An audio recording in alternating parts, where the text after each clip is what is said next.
came fast. But how's everyone doing? Hope they are doing well. Doing good. We're doing good. Lots of Good. manual labor today, which I'm not happy about, but And V Rising. and V Rising. And painting.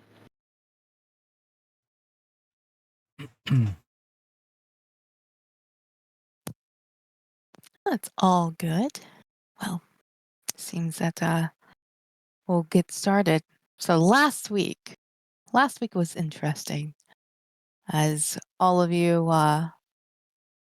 need funds, so you went to go find jobs. There's 3 listings. One was painting a fence, another one was to get some rat tails, and another one was a 2 days walk outside of the city to get some wood. You chose to go for the rat tails, and well, you all were suspicious of the person that put up the job. As you guys went in, you found out it wasn't rat tails; it was actually goblins. False advertising. Maybe. As you cleared out this goblin area underneath the basement of the old man's house, Warren found something familiar. Well, more of a symbol. He had a choice of taking the goblet and the symbol, but he decided to put it back. As our wonderful other lady, Magpie, joined after. You guys decide also to go outside the city for the other job, and you made your way out there. As it still was pouring rain, TV decided to set up a tent while Celeste, a tiefling woman that's been traveling with you, she's carrying a huge egg, a dragon egg. She set up a tent, and some of you got to go inside and be cozy and dry and warm. And so the night, oh no, it start raining. So I guess all of you start to head to bed, start to sleep. Your nice cozy, some of you nice cozy beds. A couple of you are outside in your tent, while another fairy decided to find a little nook in the tree. Each of you, I would say they all got some good rest. The next morning arrives. Each of you that are inside the tent, you smell eggs and bacon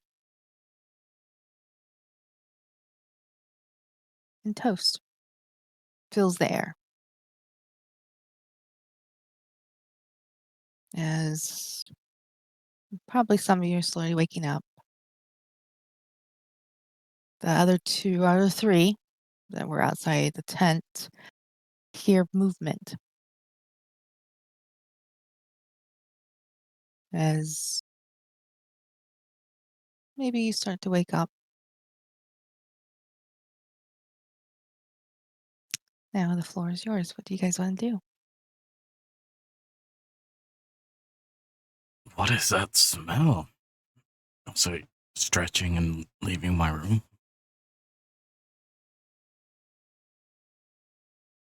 As you leave the room, you see there was a table, and there is some bacon, some eggs, and some plates are out.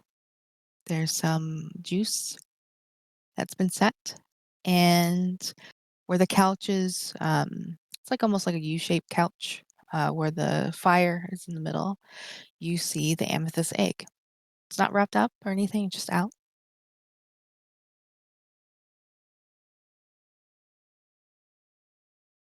Who did Did you make this? Do I see her? No, you don't see her.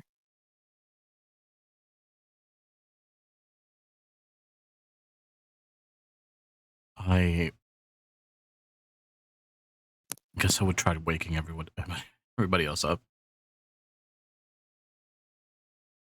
There's a breakfast. I guess.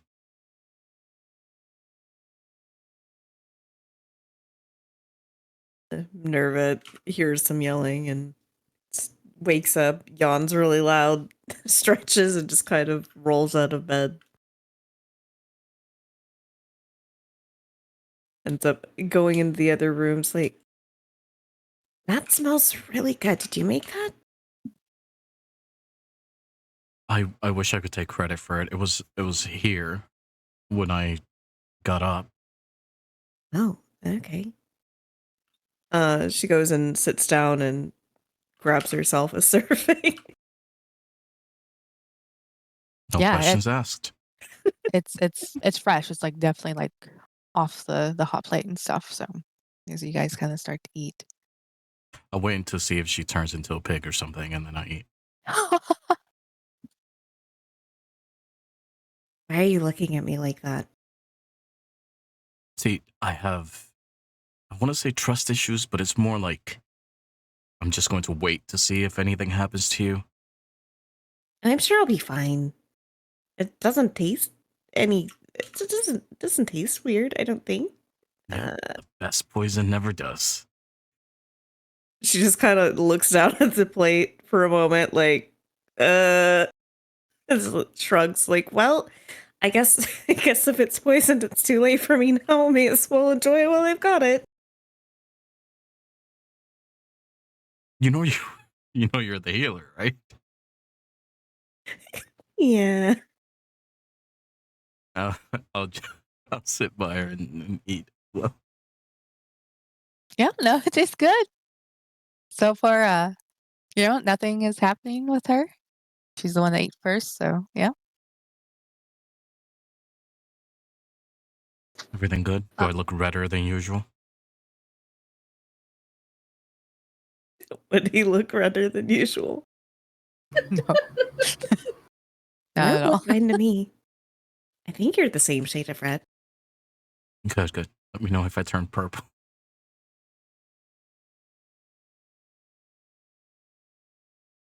Magpie will make her way out of the room, stare at the food. Starts kind of cursing at herself underneath her breath and sits at the farthest away from everyone else, closest to the door. But she Help doesn't take any yourself. food right away.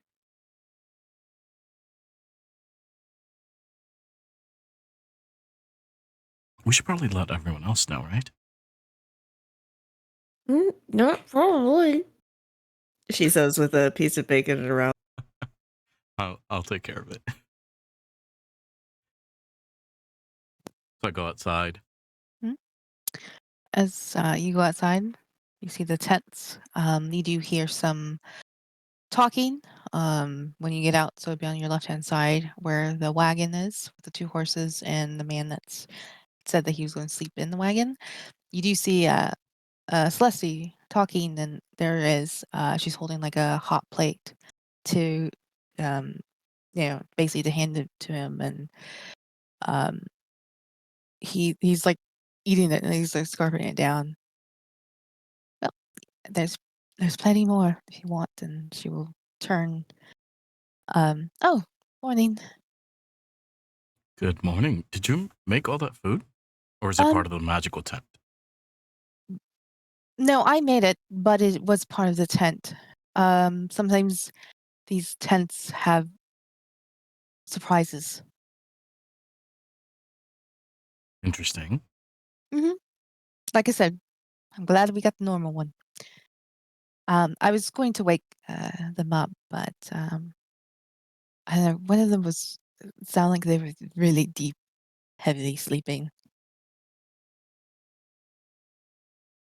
Is it the fairy? Does he snore? I think he's over there in that tree right there. No, I think he was in one of the tents. I'll walk by the tree and I'll knock on it. Nucky nucky. It's way too early for this shit. What do you want? Oh, wow. It echoed. Did you hear that echo? I, much like M9, would barely retain my laughter. We have food. Why didn't you start with that? I did. That was the first thing I said. No, you knocked first. Oh, true. Nix would make his way out of the tree. Yeah, it's just right through that tent right there. Kind of still small, slow float over to the tree or to the tent. Yeah, it's actually outside. It definitely looked like it poured. So because between Bourne and Celeste, you know you're hearing that squish sound underneath your feet, and you kind of see that the water. It looks like a mini little lake going on in this area.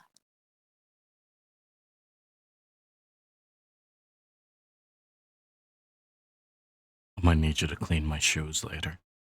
Don't worry. As soon as you walk in, it disappears. What? I know, it's nice, isn't it? Why? The other half lives. I walk away. Who the hell out there is making all that blasted noise? You hear Hopefully, from the there's other no tent. water inside. Hopefully not. Is it water inside? It's just a little bit inside, not much. Ugh. All right, it's time to get up. I'm glad I put my shoes in here. And he kind of gets dressed. Steps out of the tent. We Then- have a breakfast. Yes, I heard someone screaming about breakfast. Is that Nix? Yes. He was Yes. very excited. All right, wonderful. And a little bit after, Euphemia would kind of like groan a little bit as she's like coming out of the tent dressed, but her hair is like long and it's down. Be careful of the puddles. Yeah, thank you. And then she's like trying to carefully put on her shoes and then go towards the tent if they're gesturing towards it. Hmm. Yeah, as soon as you guys walk back in, the mud and just like disappears off your feet. Wonderful. So where's the breakfast? Is there a over kitchen in there. here? Yeah, you see, it's right on the right hand side. Victor is gonna head into the kitchen. Is he obscured at the moment? Do you have anything to drink? He'll say from like inside. Yeah, there should be some apple juice or orange juice. All right, apple juice is fine. No wine for you this morning. Yes, so it seems. Is Victor kind of hidden at the moment? Like, is he kind of like behind a wall? This area is actually pretty open. Is there anywhere but he you- can go? Yeah, as soon as Celeste comes in, I know all three of you slept outside. Mm. You're put into like 3 other rooms. If you want to take a bath or anything, the water is warm and hot. Also, just in case if anybody else, how do I explain it? As soon as you take the bath, the water disappears and it's refilled again. If that makes sense, so it's clean, clean bath water. Very handy. Wonderful. And Actually, yes. she's gonna like beeline for one of the rooms with her clothes.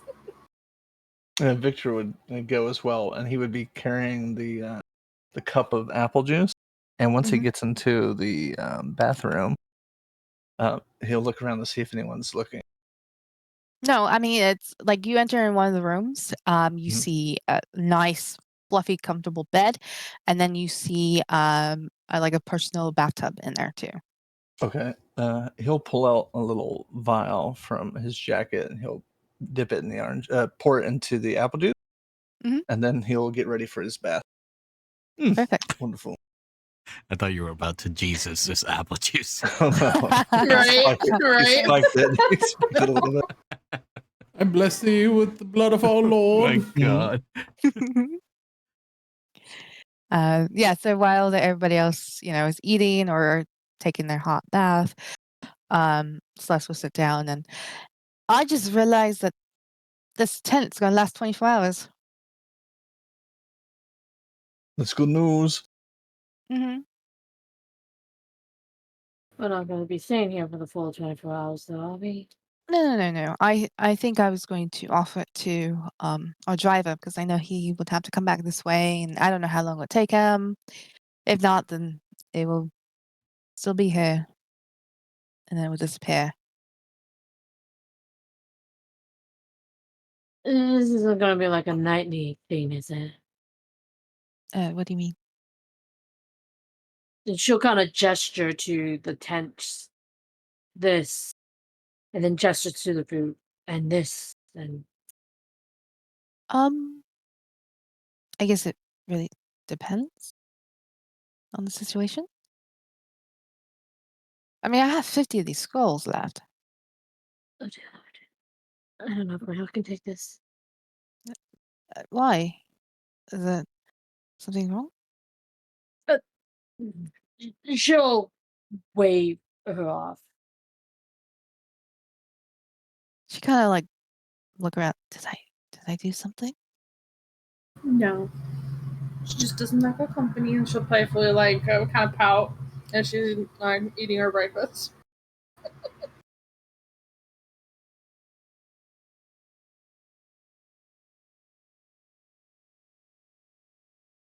Yeah, I would just kind of shrug and go back to eating some food that I left there.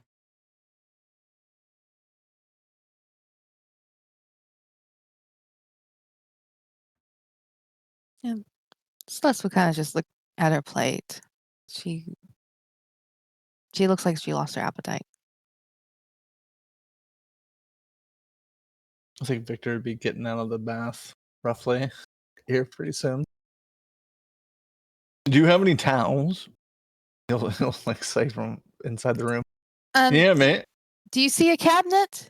Oh yes, I do. In the cabinet. Uh-huh. Wonderful. And he'll get dressed and he'll come back out and start finishing his breakfast. So, what have you all been talking about? Not much, to be honest. I woke up, then I allowed Minerva to try the food for us first. Yeah, allowed. Wait, why? And A you know, noble sacrifice. Hey, it was a Oh. delicious sacrifice, okay? it's not that I don't trust you. It's that we have to, I'm used to verifying. That's it. No, it's understandable. She just kind of just looks down.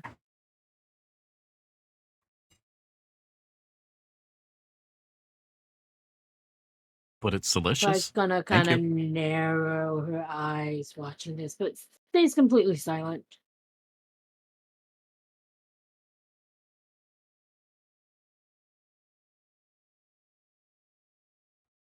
Um,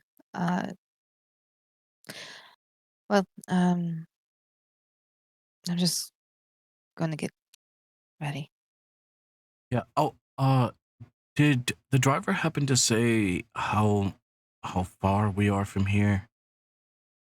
He said that we'd probably be there before noon. Before noon. All right, that's good.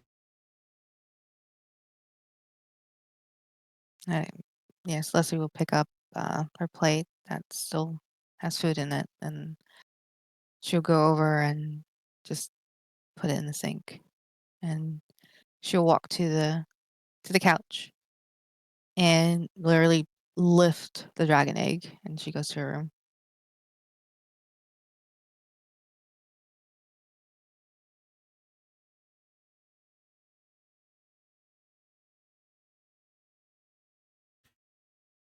She seems upset. Yeah, I wonder what's. mean, I could probably think of a couple things.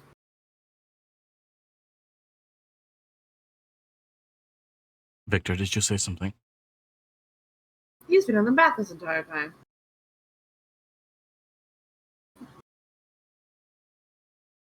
So it wasn't Victor.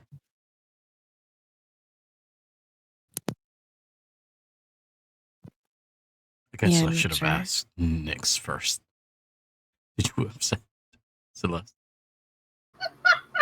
Said anything. I even started eating yet. Do you know the reason for all this hostility?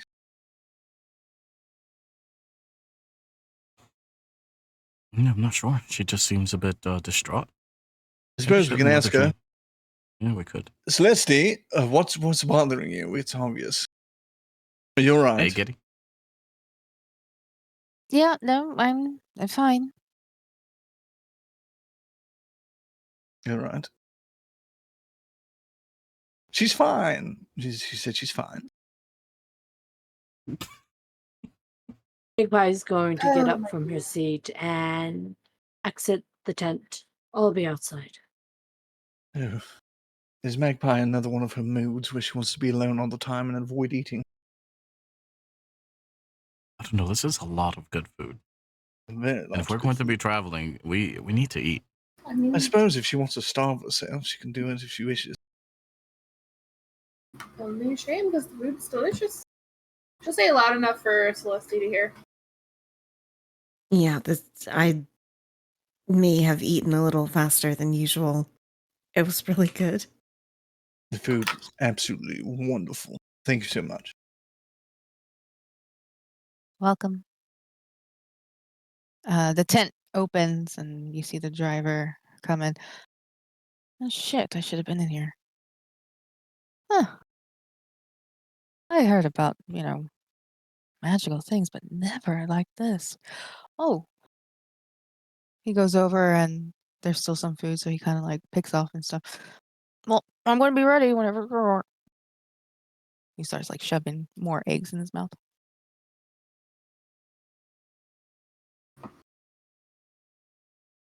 And Would then any of this food disappear if we were to like take it with us? I mean, um, she gave me some food out there, so no, it's fine. You should be able to take some. You see, she opens the tent door, and you see her already. I'll meet all of you outside, I guess. Take as much as you want.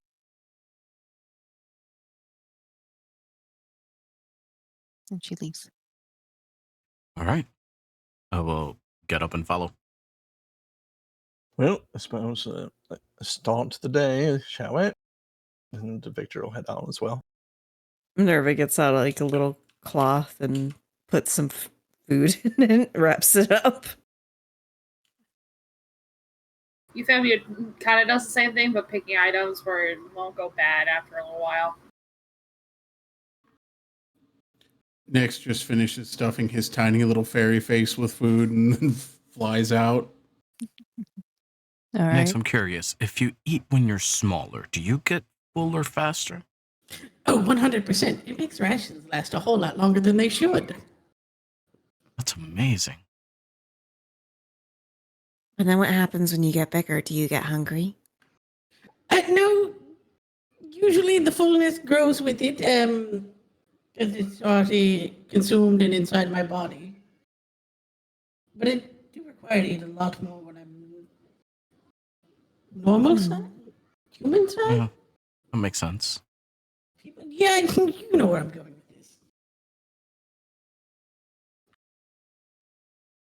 All right, driver, let's make our way. You guys pile back in the back. The driver will let you know that you can actually open the sides so you can see. Celeste would look. It's gonna be a good day. It's gonna be sunny all day.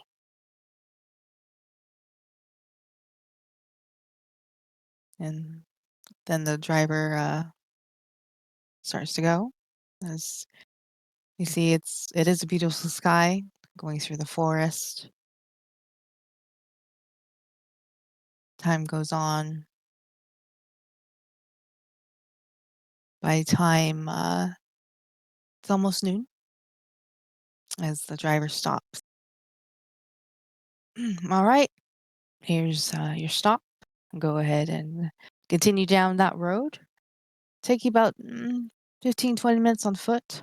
Be careful, as you know, the rains well, might ruin the road.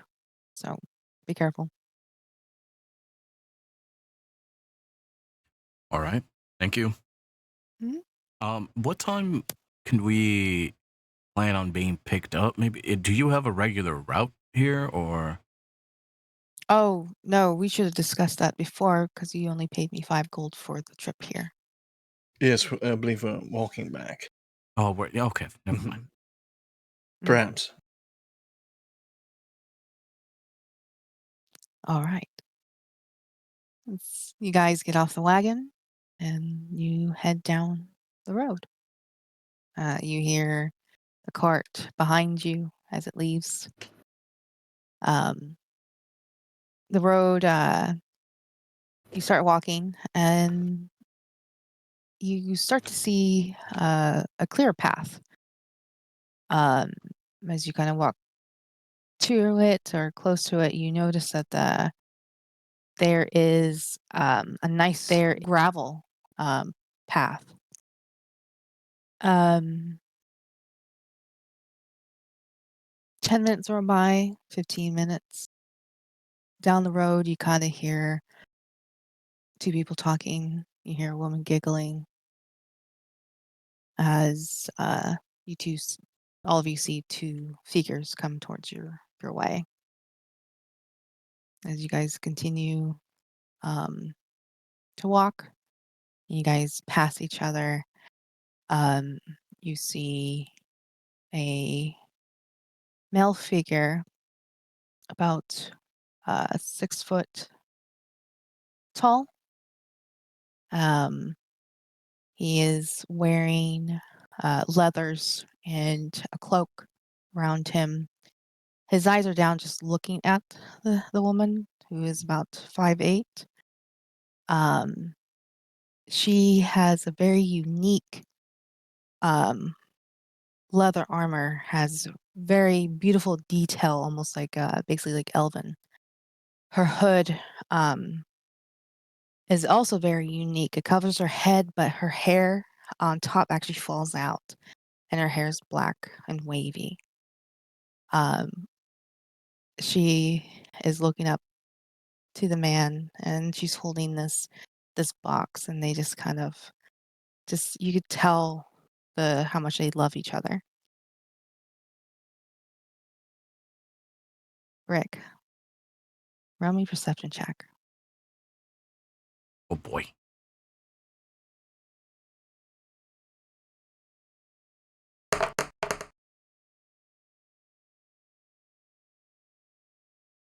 Okay. You kind of look at the couple as they pass by, and the woman will glance to you guys, but she look passes you and looks like she is kind of glancing at Magpie. But you notice the silver in her eyes as she walks past you all.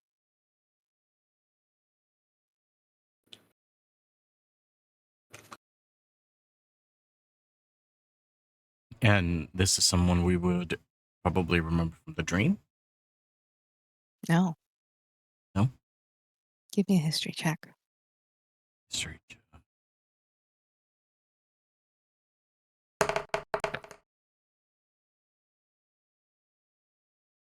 You've seen these 2 before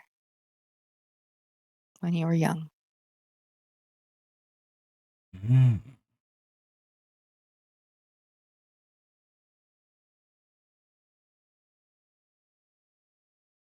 What are you staring at? Brick. Oh, sorry. I think I recognize him. No, it can't be. Hmm.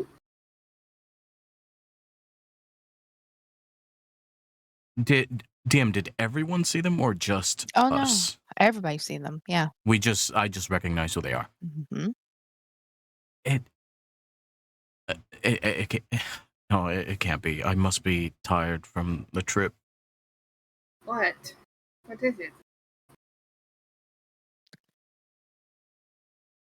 I I think it was the master and mistress of treasure.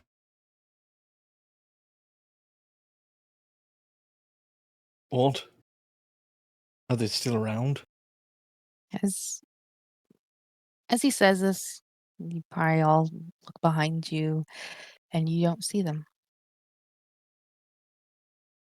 They must have jumped off into the woods. It's impossible. They would. Why would they be here? This old man's shack or whatever. Unless there's something that's worth them being here for. Tell me, what is this mistress and master of treasure? So there's The gods. correct. Yeah. Well, I knew that much, right? But I don't know the intricacies of it. Like, what? Why would they even be here? They just like treasure? I mean, yeah, they are the king and queen of thieves. Yeah, right. And Victor will he'll he'll clutch his coin purse a little bit. All right, well, it's going to be one of those days. Um, we should probably check out what's going on here. DM, did we see them coming from this place? Yeah, I mean, you guys like are walking towards, towards the place, and they're coming from the place. And they walked past us, yeah. Correct. There has to be a reason why. Let's just find out. All right. Did we see any footsteps, like on the path where they were walking? No. Nothing. We recognize that they were carrying a box. Yes. Maybe they already gathered the treasure that was here. I mean, they were carrying something. Yeah, probably. Hmm. Oh. All right. So you guys continue down the road. Just ahead of you, you already see a huge lake. On the right-hand side, you see this beautiful waterfall. As you guys get closer, on the left-hand side, you see not a shabby cabin, but a beautiful cabin. It's about 2 stories high. You do also see kind of like almost like a small farm. You see a couple horses. You do see some chickens moving around or running around. You do see like another couple like small cabins around, maybe workshops or something else. Um, Compared to mhm. Victor's home, how lavish does this look? This house. um, I mean, Victor's home would be lavish. This would be like a good summer home, or like like a summer home. So it looks wealthy in a way. Kind of, yeah. I mean, Okay. as you get closer, you just notice how the woodwork is. It's like whoever did this, it took time, it took effort, the design of it, and it's like one of those things is like almost like one of a kind, of course. Well, Beautiful detail. I'll tell you, everyone, this isn't what I was expecting. If I remember from the flyer, it said he wanted us to chop some trees so he could retire. This is a pretty good place to retire, and it looks like he's already done that. This is very That's nice. a good point. I mean, it's right on the lake with a beautiful waterfall, a farm, chickens. He's living the life. Are we the wrong place, maybe? Perhaps. I suppose we could go knock on the door. Yeah. Go knock on the door, Minerva. Wait, what? Why me?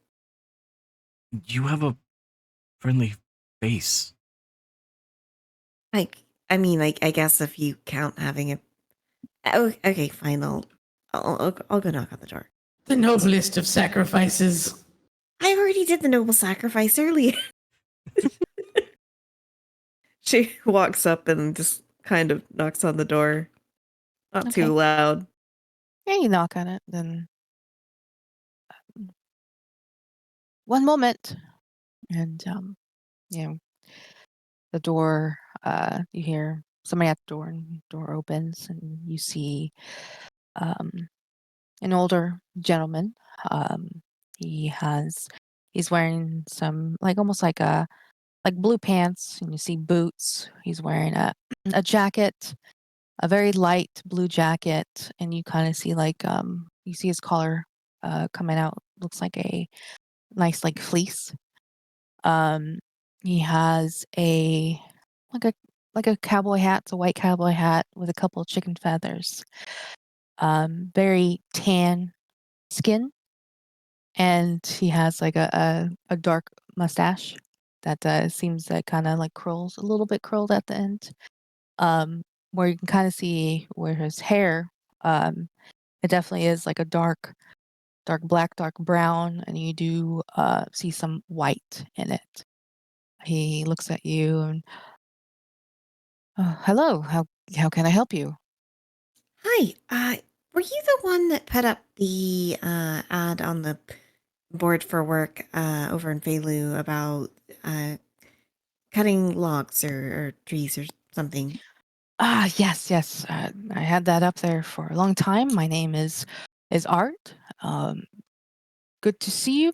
Oh, are they all with you? As he looks behind you. Oh, yeah, we're all together.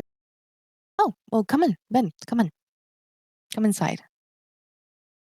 She looks back towards the others for a second and then makes her way inside. Nyx just flies in, still in his tiny ass form.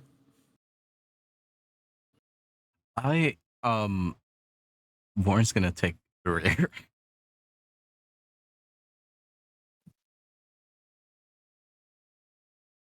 What's everybody else doing? Are y'all coming inside? Oh, I'm walking. Magpie's going to look around the building, trying to gauge all the different exits and who's around. Make sure there's nothing fishy going on. Give me a You feel, perception check. Sort of thing. you feel me? Sure I'll thing. walk in. Yeah, I'd ultimately be doing the same thing, but as I'm walking in, so just kind of looking around everywhere. Okay. Go ahead and give me a perception check too. Celeste will walk before you to go inside.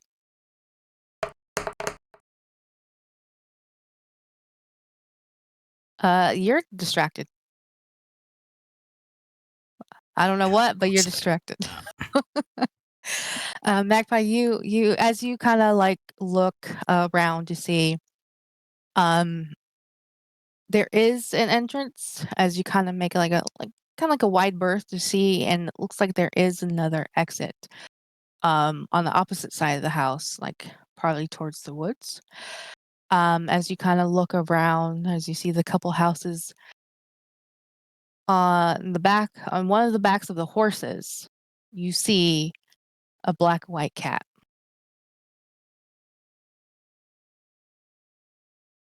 Does that make sense? That is a farm. There's probably loads of mice here.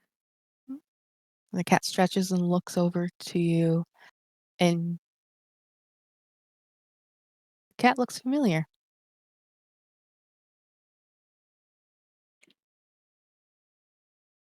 Which cat is it? Mama kitty. Mama? Cat. She'll start making her way over as close to the horse as she can without freaking it out. Yeah, I mean, What are you doing here? there's a fence. As you kind of walk that way, the cat just kind of stretches and looks up to you and meows and kind of rests his head, like going back to sleep. How did you get here so fast, too? You don't have a twin, do you? The cat kind of looks at you and just kind of, you know,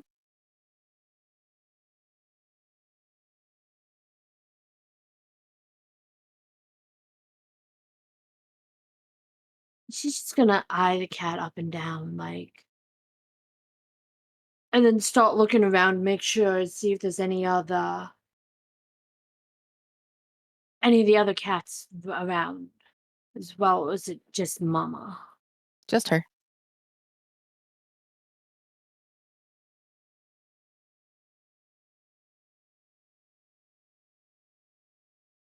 I wonder if she's keeping an eye on this place too.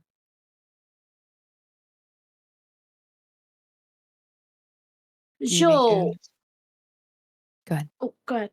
No, I was gonna say, do you make yourself go in? She'll cautiously enter in with everybody else Mm. after a little bit, after she makes sure like there's nothing around that's suspicious or Of course. off. I mean, she already feels that things are off, but at the same time, like Yeah. where people would be hiding if there was like an ambush or something going to happen, Mhm. expecting the No. worst. Oh yeah, for sure. The rest of you, when you guys come in, inside, it's beautiful. There's some couches. There is, um, you see like a beautiful kitchenette, where you can kind of see. Um, there's a door into the kitchen, and then beyond there, you can see that there's a exit out of the kitchen. Beautiful fireplace. You can see that there is stairs that go up to the second floor. You do see above the fireplace there's like a painting of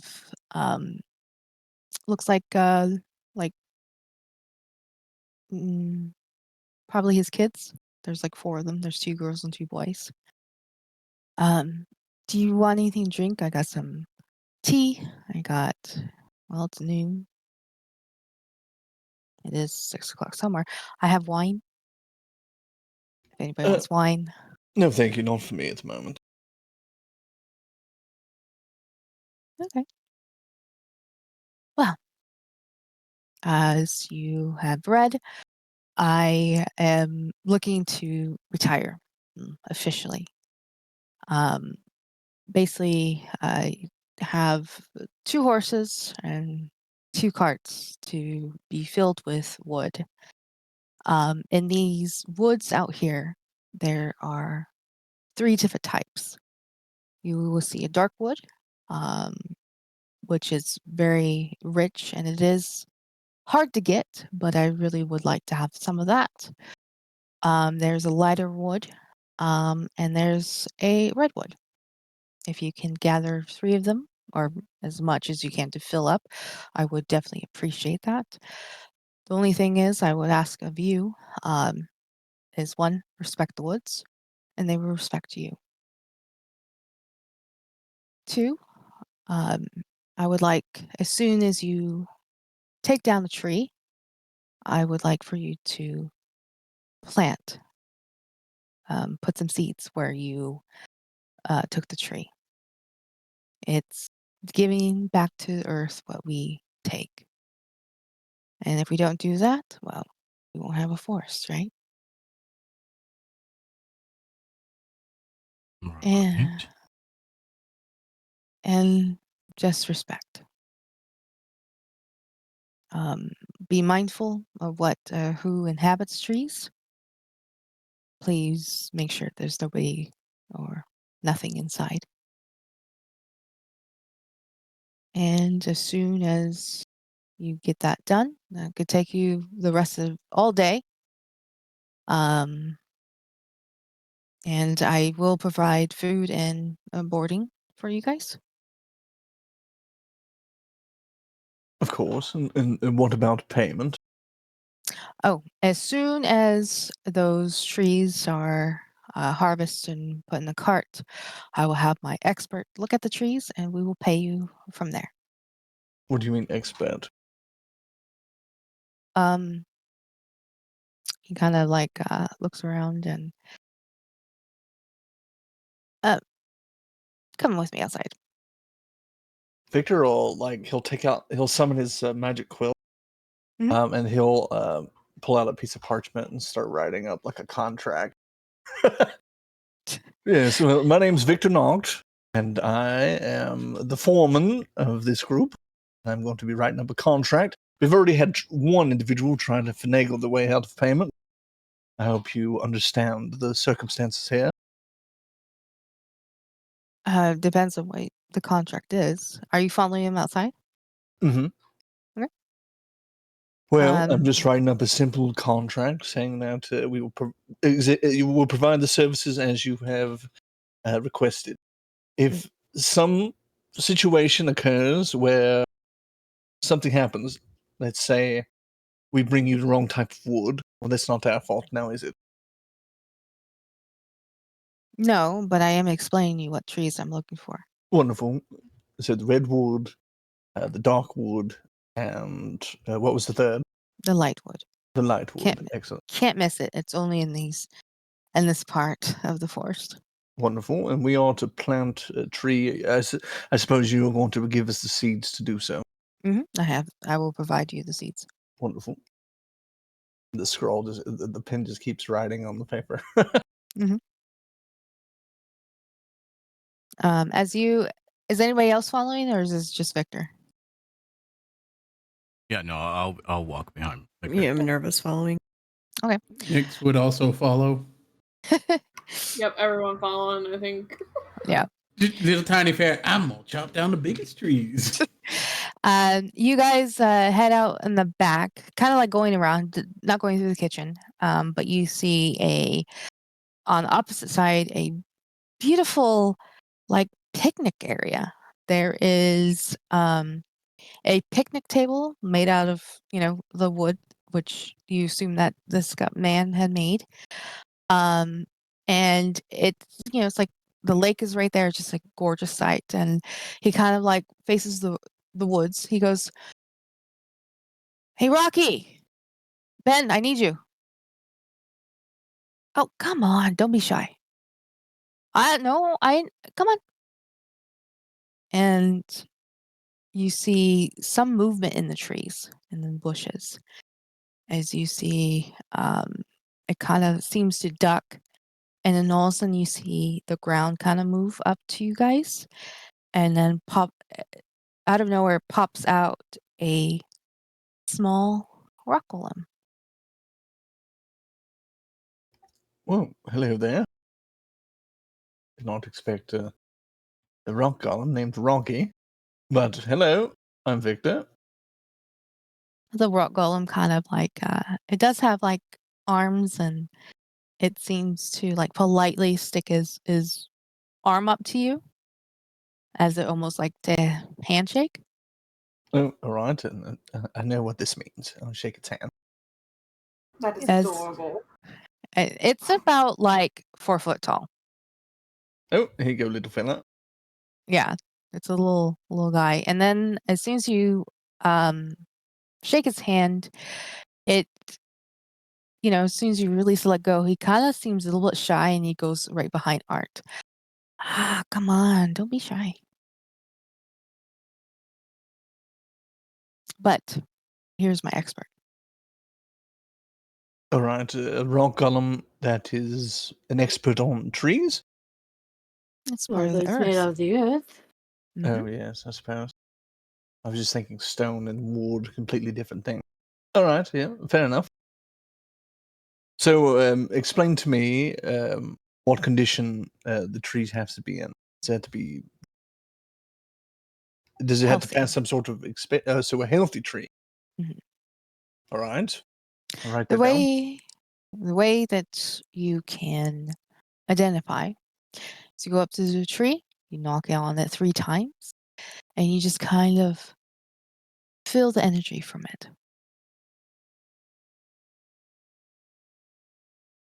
We'd raise a Someone- brow. Alert any spirits that might be dwelling within the trees, dryads and such.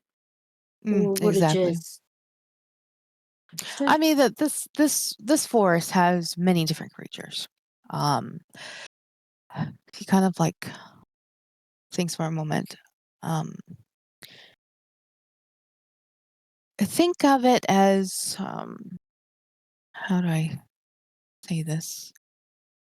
3 layers, like a cake. You see the beginning here? This is this first layer.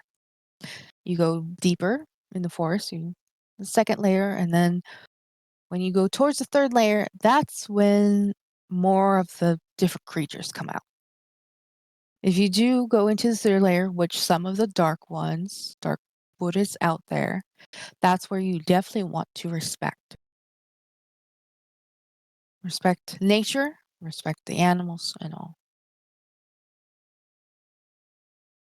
What kind of creatures can we expect in the dark wood? Bears, wolves, sometimes, and he kind of points to magpie. She mentioned dryads. All right, so this is a healthy forest. There's no curse or anything. Don't No. expect any creatures of the night or things of that nature. No. Wonderful. Not that I know of. Rocky? Rocky kind of shrugs. He says no. All right. So you want healthy trees Mhm. and payment, I suppose. The deeper in we go into the dark wood, you pay more for the dark wood than you do for the other trees. Is that correct? Yes, but I do want all 3. All right. Also, once you cut down trees, try to uproot it, which I will provide the thing to help uproot the tree. All right. We might be able to do that if you provide the necessary tools. You want us to cut down the trees and get rid of the stumps?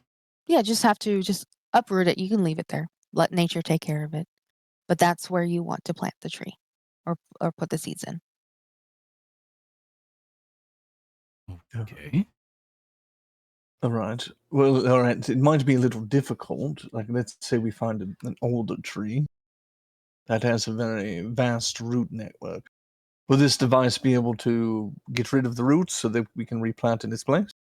Mhm. Oh, wonderful then.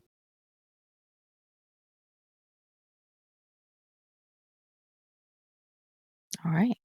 When do you want to get to work? Do you want to start today or do you want to start tomorrow fresh? I suppose. What time is it right now? It's a little afternoon. I don't see why we couldn't begin today. What do you all say? Yeah, we might as well. Question. Just a couple of Well, questions. otherwise we'll just be sitting around. How long does it take to get to the center of the forest, the dark wood? And 2, is there paths readily available for the cart? Oh yes, there's paths. I've done this before. Been Mhm. through the woods and stuff. Um, but there will be spots that you won't be able to get through with the cart.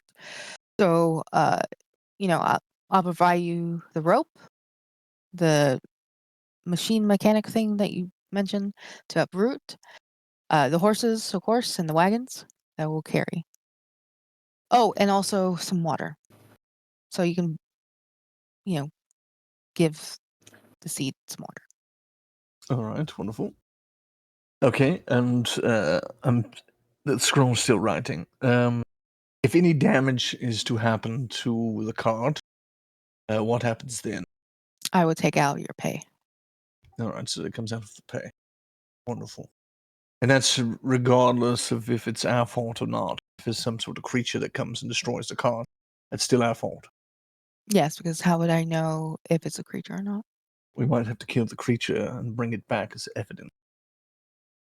You're making this difficult. I just want the trees. Of course. Well, I'm just trying to cover our own tails, if you understand my meaning. Have This is any what of I you do. chopped trees before? Absolutely not. I'm a supervisor.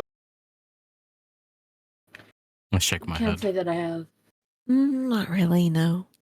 I did what I had to survive out in the wilderness of the Feywilds.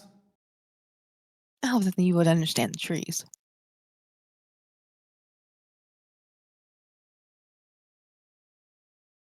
No? Maybe. No, I can't speak with trees. But I can speak with the animals in the trees. No, that's good. Okay, well, follow me, and I'll get you all set up. He walks towards the horses. You see a tan horse with a black and white cat on its back, and then you see a black horse. And these horses are like huge. I can't remember what they're called, but they are like the Budweiser horses. Clydesdales. Thank you. Yes, they're just gorgeous. I love them. And he points to the wagons. Can you help me? What, need to lift up? Yeah, I need to grab these wagons to the horses. Sure. I'll assist. He lifts one. This is gonna be interesting. He picks up and basically just to help him push it over to the horse. It is the wagon itself is also beautiful made. And it looks like it will carry a lot of trees. And as you, Victor, help him towards, he starts to get the horses ready. You know, getting it up, which you can actually, there's two people can ride up from the front, and of course you can ride in the back, of these horses. As he starts to hitch them up, gets the other one, does the same thing, and he whistles. And as you kind of look around, you see a water elemental carrying 2 buckets. Ah, thank you. You're really one with the earth, aren't you? Oh, well, when I picked this place, they were here, and out of respect, we work with each other.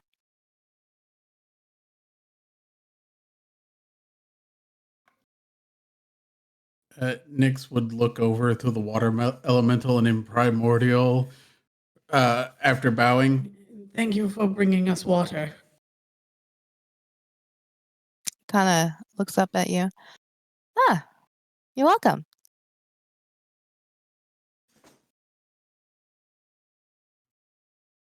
And the water elemental kinda will go away, looks like heading towards the lake. But Art will put a bucket of water in each of the wagons. And then he goes into what looks like a beautiful shed, and he pulls out this almost looks like claws, and he puts it in the back of one of the wagons. This will help uproot. So what you do is you tie it to the horse. So you have to remove all the stuff, and then he will carefully show you how to do it. And then you take these hooks and you hook it to the root. And then the horse will help uproot it. Got it? Sounds simple enough. Got it. Perfect. Any questions? No, I suppose not. Oh, I do suppose. One thing. So, how much is it per? I suppose dark wood, light wood, and red wood. So we'll know what we want to go for. You want a bit of each, but if we can Yes. get more dark wood, that might I be would like- more profitable. Yes, I would like to go heavy on the dark wood, Mm-hmm. and the other ones could be even. All right. Once you fill this up, just come back. And then I will have Rocky look over, and then we'll calculate how much you all get. All right, wonderful. All right, sir. And I need you to sign right here at the bottom. And he'll float the contract over to him and his quill. There you Alright. are. He signs it. Wonderful. Perfect. And he'll summon the scroll back, kind of roll it up and stick it in his pocket. Okay. All right, shall we? I guess we shall. So what are we looking at? How many cards? Is it 2 cards? It's 2 carts, yes. The Alright. the wagon itself is like it's very deep. So imagine like actually what's everybody's height? Victor's about 6 foot, a little more, maybe like 6'1". Okay. Vorn is About probably 5'3"? around 5'9" ish, 5'10". I got 5'2", got 6'1", 5'9"ish. Euphemia is 5'4". Okay, 5'4". Magpie's 5'3", not 5'2". Okay, 5'3". Minerva's about you're everywhere. And Minerva, sorry. Minerva's about 5'7". Okay. And then And- Celeste is like 5'8", 5'9". And then Nyx is currently 1 inch. 4.5 inches tall right now. Oh. Okay. Okay, so if this wagon was like literally on the ground with no wheels, it is like a deep U shape, and it goes over 15 feet. So it's like a 15 feet up. So with wheels, it's like 20 foot. It's a U shape. It's a big ass logging cart. Correct. Is anyone good at having the horses listen to them and steering the cart? We need 2 people to do that. We're gonna dock. It's There's gonna not a be a lot of room for long day horses. sort of thing, isn't it? Yeah, it's gonna be a long rest of the day. You think we should get some food for the horses while we're out there?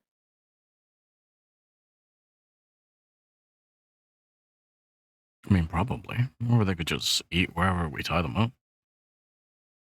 I suppose we're going to be given supplies for all that, right? Whenever we get to the destination that we want to stop, we can just feed them then. And we'll probably want to feed ourselves. Oh yeah, and also Art will provide you with 5 axes. Chop the thing. 5 axes and 3 saw blades, Wonderful. like the beginning. So yeah. Do you have some feed for the horses?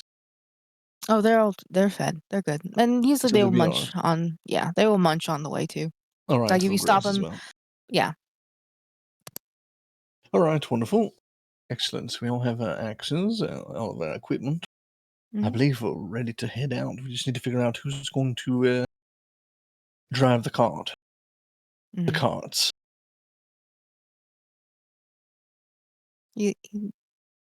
Well, What kind of skill would that fall under?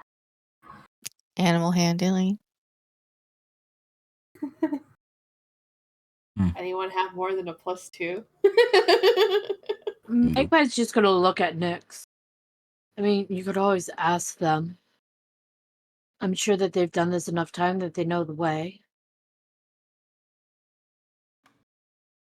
I mean, you're probably right. It's worth a shot. Mind asking that cat if it's really Mama? Or a twin? I'm still trying to figure out why it's here. Nick. Oh, you're talking about the cat? Yeah. She comes here to time visiting. Just wondering how Mama got here before we did. Although I guess it is a cat and no secret ways. Yeah, I don't know. Sometimes she comes and goes, and I feed her food.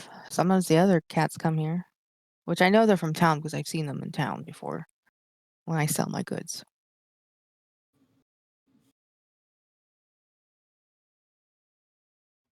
Victor will lean over and whisper to Voren or to Brick, "What is with all these damn cats everywhere?" I don't know.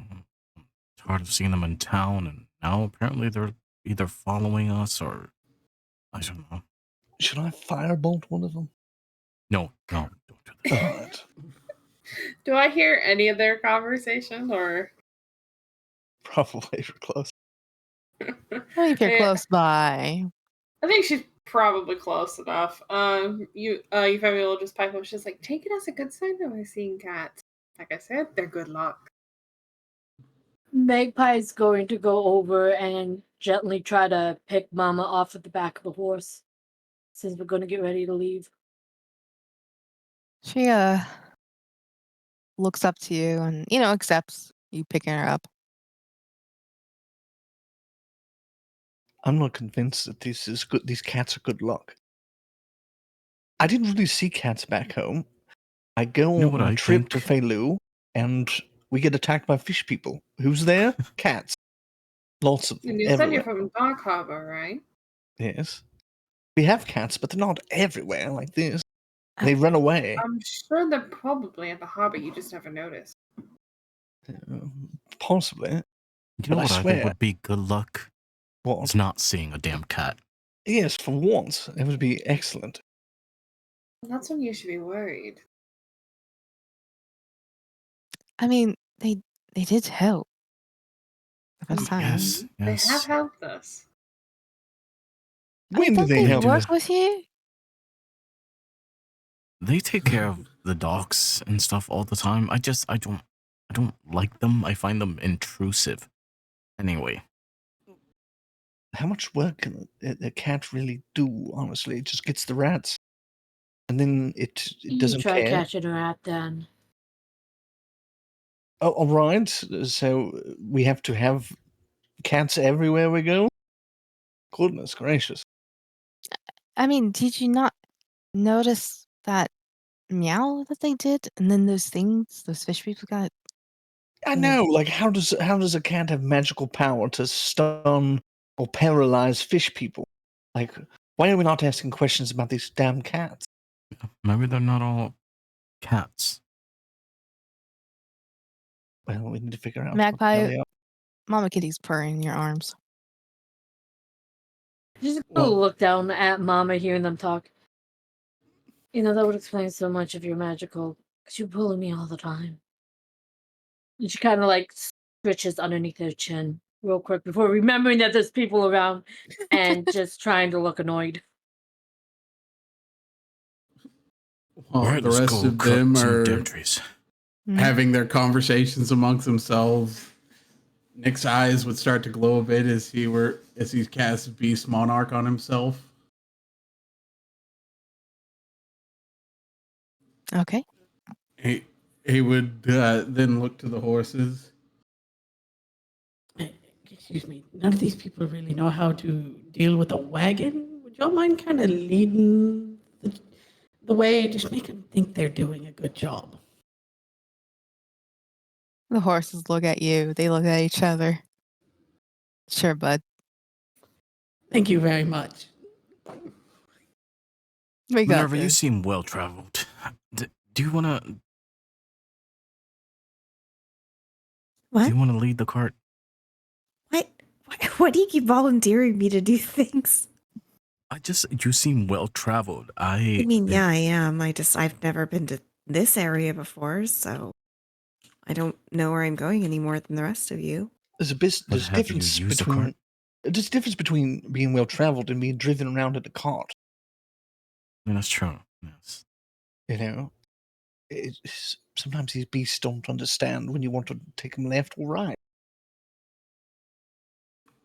Is he talking about us? I think so. Should we just kick You him? know, Maybe. preferably don't call these majestic creatures beasts. Actually, do, but stand behind that one over there when you do it. What, beast is an offensive term for an animal? Apologies, dear animals. If you're not He just calls beast. deer? Jeez, he must be confused. Oh my goodness. Yeah, I think you're right. What did they say? He's a rich boy. What are they saying? What did they say? Uh, Nix would then look back at the rest of the group. they're saying you're all wonderful people and they're excited to work with you. All right, wonderful. I'll take the reins of one of the carts. Next I'm one. inciting that.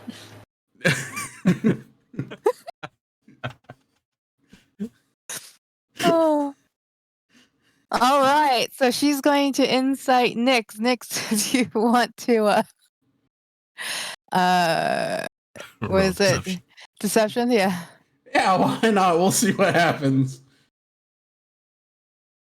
Oh, Nice. it's matched. I think we'll have to have you guys roll again. Roll again. Insight and deception. Oh. Ah, there we go. Oh. Yeah, there's something fishy. There's something Nobody fishy thinks there. I'm lovely. Let's try.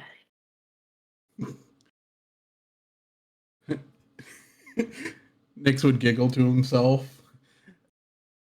Then look at the horse that Victor's going to be leading. You can give that one some problems. Oh, on it, buddy. Warren would be like going around the horse, just kind of looking slightly disgusted. He's not like a huge fan of animals, you know. So, and horses all like, I don't know, too big and intimidating. I'm just gonna like walk around them and go on the cart. Minerva, I think this one's ready for you. Right. Okay. I guess I've steered a few carts in my day. You know, I travel on foot a lot, so See, how did I know that? Nix would then turn to the horse that Minerva is going to be leading. She's actually really nice. Do try and be polite to her, please. of course You can I'm do not- that. Oh wait, are you talking? Was he I- talking to the horse or is he talking to the I'm talking to Minerva? the horses. Okay. It's just all they're hearing is Nix neighing with the horses. I love how we just have to kind of buy that he can speak to animals. He could just be making it up the entire time. Just remember, we have to have the carts in one piece, else we lose money. And we don't want Right. to do that now, do we? We should have just gotten jobs at the docks, but you know, we're here. Probably painting that fence would be a good idea. But this should be good money. All right, do you guys start to head in the woods? Yeah. Can we like cling onto the cart as they're pulling it, or like do we get in it, or? Yeah, you can get in the back. Like I said, it's like a U shape.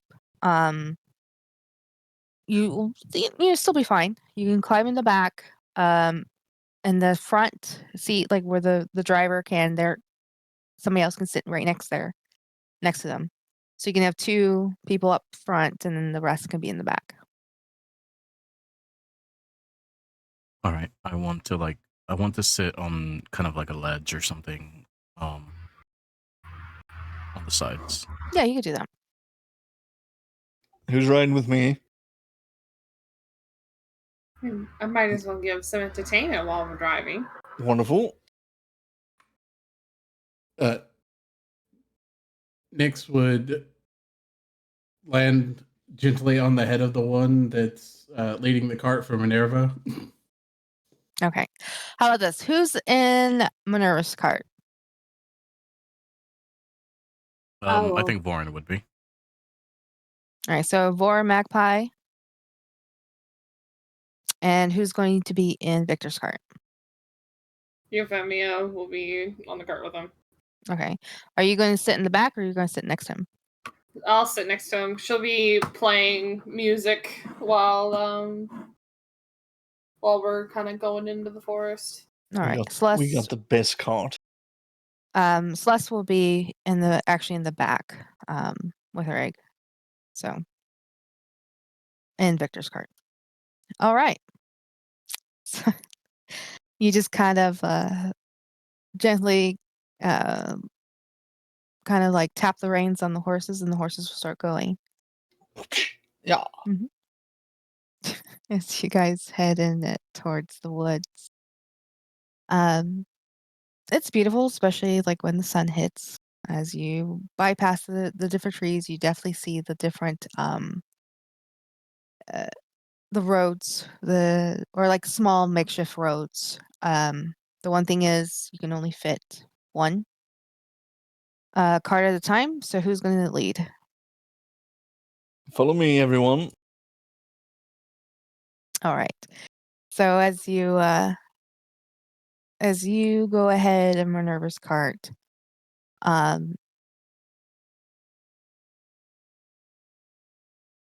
you pass the different trees and stuff, and then you start to see light trees. You start to see the redwoods. How far are you guys going in?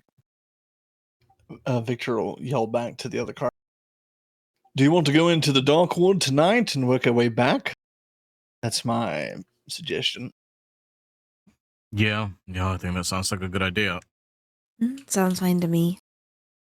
All right, heading to the heart of the woods. We'll start there and work our way back. Okay. Um, at this time, the horse kind of goes a little bit faster. No, not much. Heading towards the same route and everything. 10, 15, 20 minutes pass by. It takes you about almost a couple hours to get into the dark. As you start to see where the sun, it's not really hitting too much, but you can still see enough. There you start to see the dark trees. The trees themselves, the bark looks black with like almost like a splash of gray. The leaves are almost a beautiful dark blue. Nyx, you kind of recognize some of these trees from the Feywilds. But these trees are almost, if you would consider them almost like almost like a 10th generation from the Feywilds.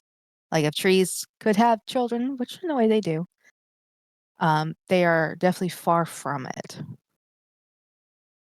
But you do make it into the dark woods.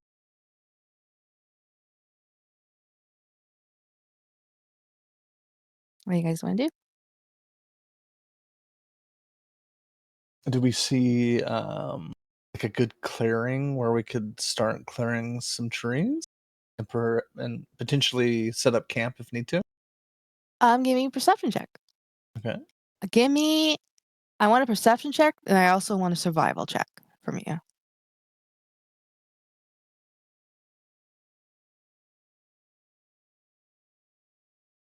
I don't see shit in this damn forest. Definitely see a lot of trees, a lot of things, but at this point, I almost feel a little overwhelmed, like where to start.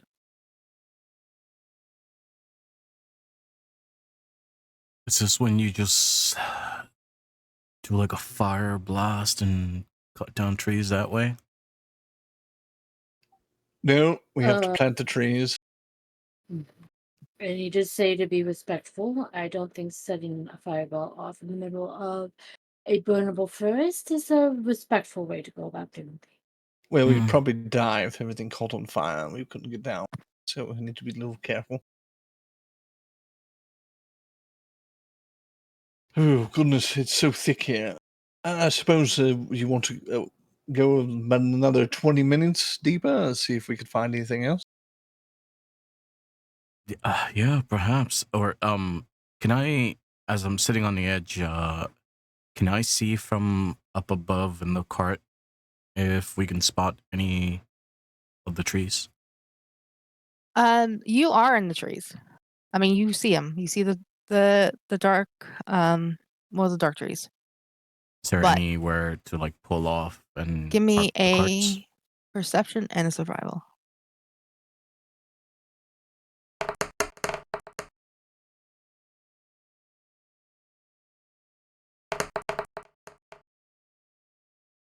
Okay.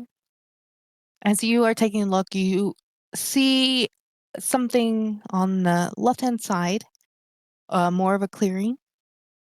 It looked like at one time this was probably a good setup. So it's up to you if you want to point that way. Yeah, so what I would do is I'd whistle to see if I can get their attention because they're up ahead of us, right? Mhm. And then I'll just signal that way. There's a spot there. All right, and Victor will start veering the cart in that direction. Mhm. Minerva will follow suit. Yeah, you actually do see the clearing, and look like I said, more of like this place was probably like a makeshift area where people can gather and all that stuff.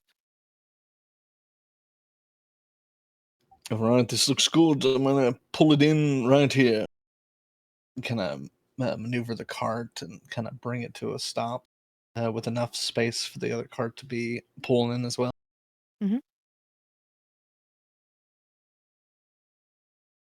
All right.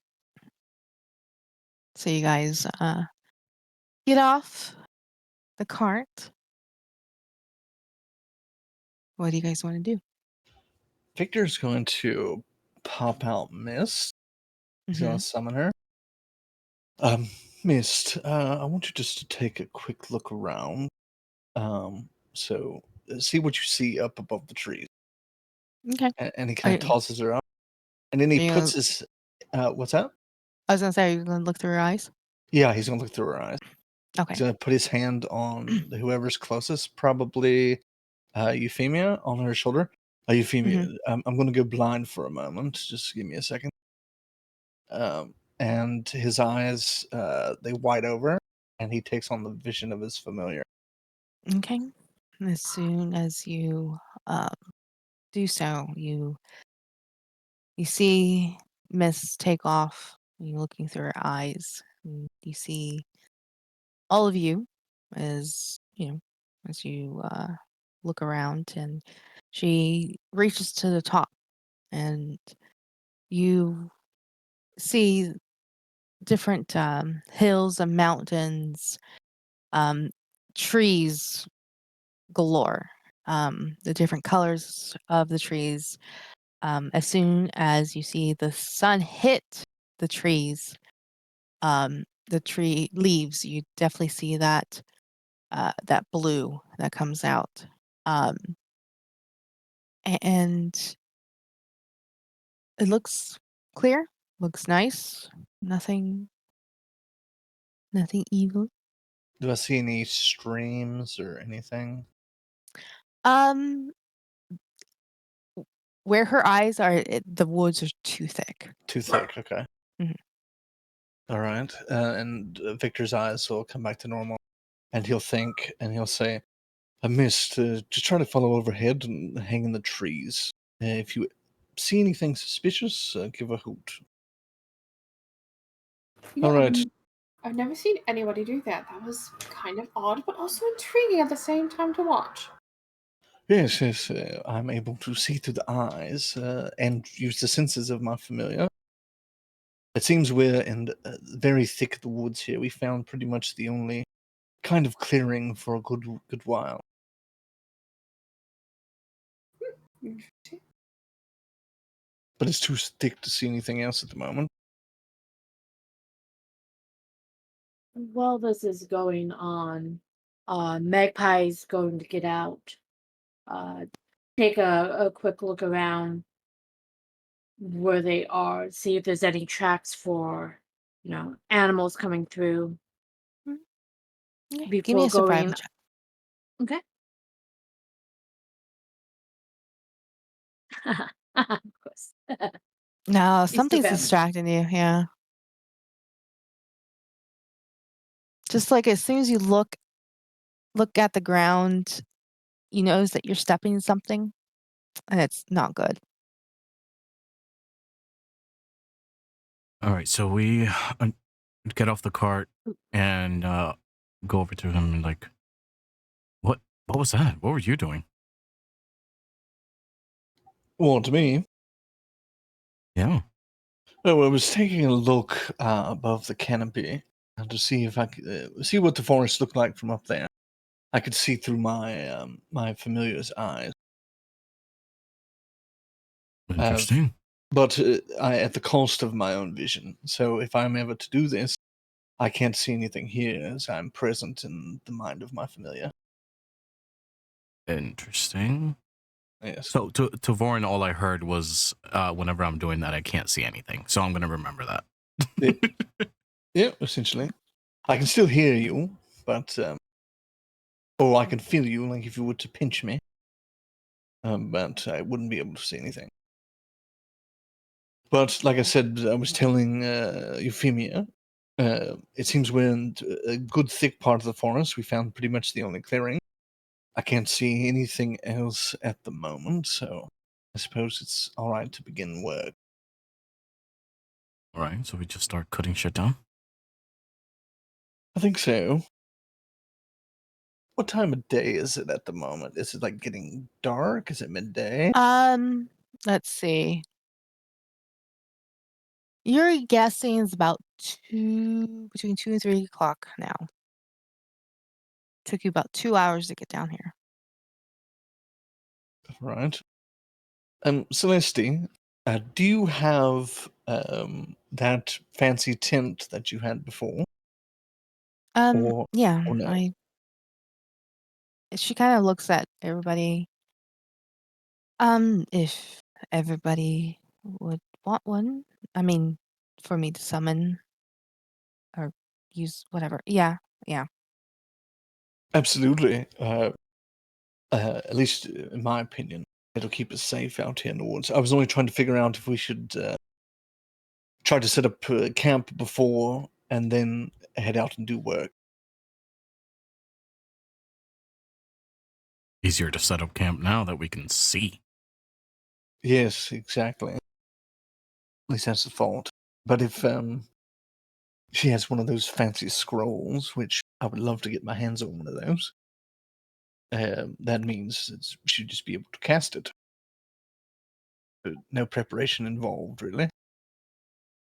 Unless that's not the case, Celeste. Oh, I mean, yeah, it's fine. I just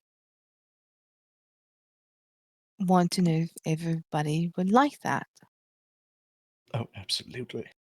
Honestly, I would have been there last night, but my own pride, after setting up my own tent, I had to go through with it. Kind Understand? of also have it for me, to be honest. Yeah, no, your tent looked great, Victor, and I Oh, would thank say you. that sarcastically as I'm like knocking on wood on some of the trees for some reason. Uh, so how do we know? Oh, yes. How do we know? Do you hear anything? Can you sense its essence, Brick? Give me a Uh, survival.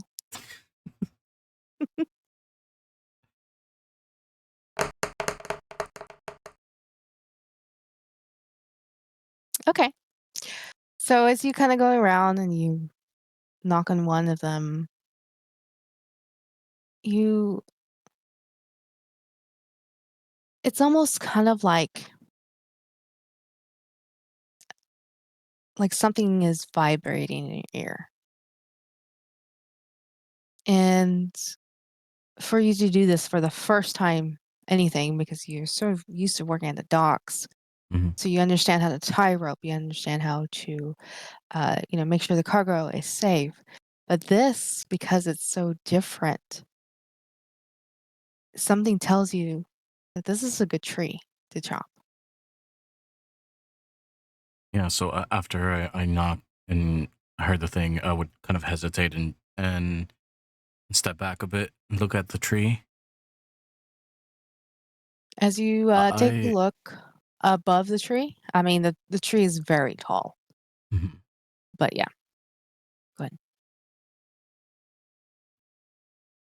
ahead. Yeah, so I'll be like, uh,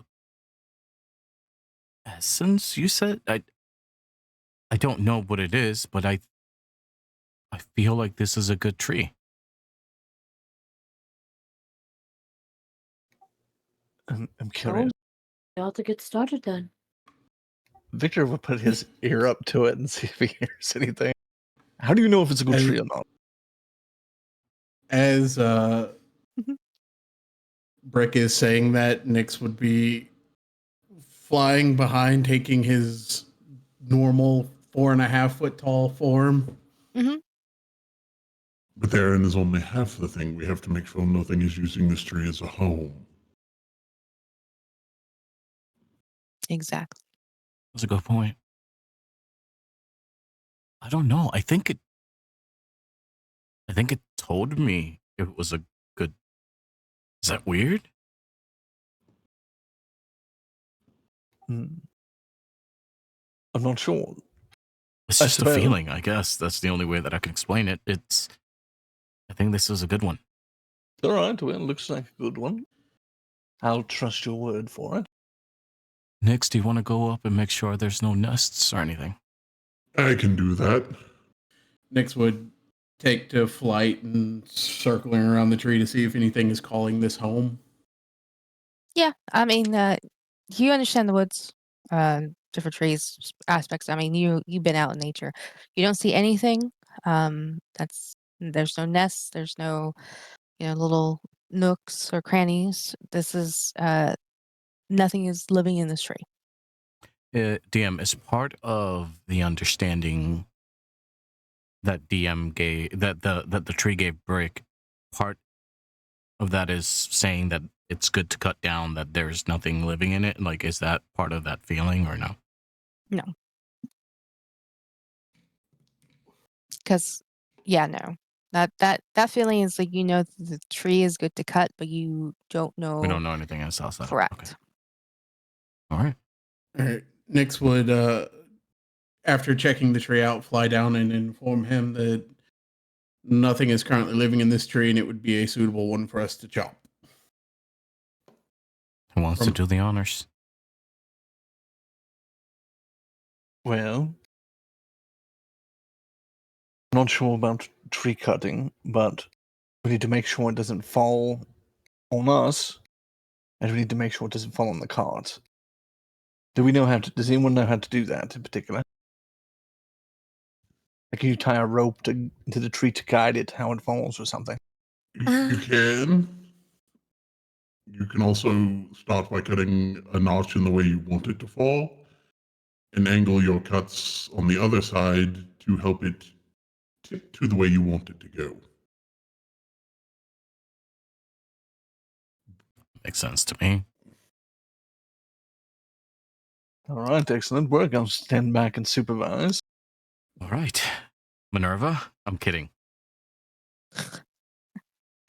She All just right, stares. who's cutting the tree? Nyx would grab one of the axes. Okay, I want you to make 3 athletic checks. Okay. Mm. Okay. The first strike you hit, as you kind of start to chop down, you get like a momentum, hitting it again as the tree itself, you kind of see it, as you guys are seeing him chopping the tree. But your last swing, that last bit, you kind of probably had a little too much fun and you kind of like just wore yourself out just a little bit. And this is the first tree. So you could take a moment and then give me another athletics. Are you good? I got this. Just a second. Just a quick breather. Might be having too much fun swinging axes. Yep. And you finish it, and you start to see the tree, especially away from you guys, start to go down. Timber. And there you go. You got you guys your first tree. This tree is about 100 feet long. Does it Uh, knock anything else down in the process, or? No, this one's a good one. Excellent And job, Nick. so the bed itself in the cart, it is also 15, so it's 15 by 15. So you're going to have to chop the tree for it to be smaller, so you can put it in there. Into 15-foot increments. I'm sure we could go 20 foot. If Yeah, I can most of stick it's out a in bit, there, a right? little bit hanging out at the Yeah. end wouldn't be so bad. So that would be 5 logs. Yeah, I think that would be fine. Yeah, you guys can do Mm. that.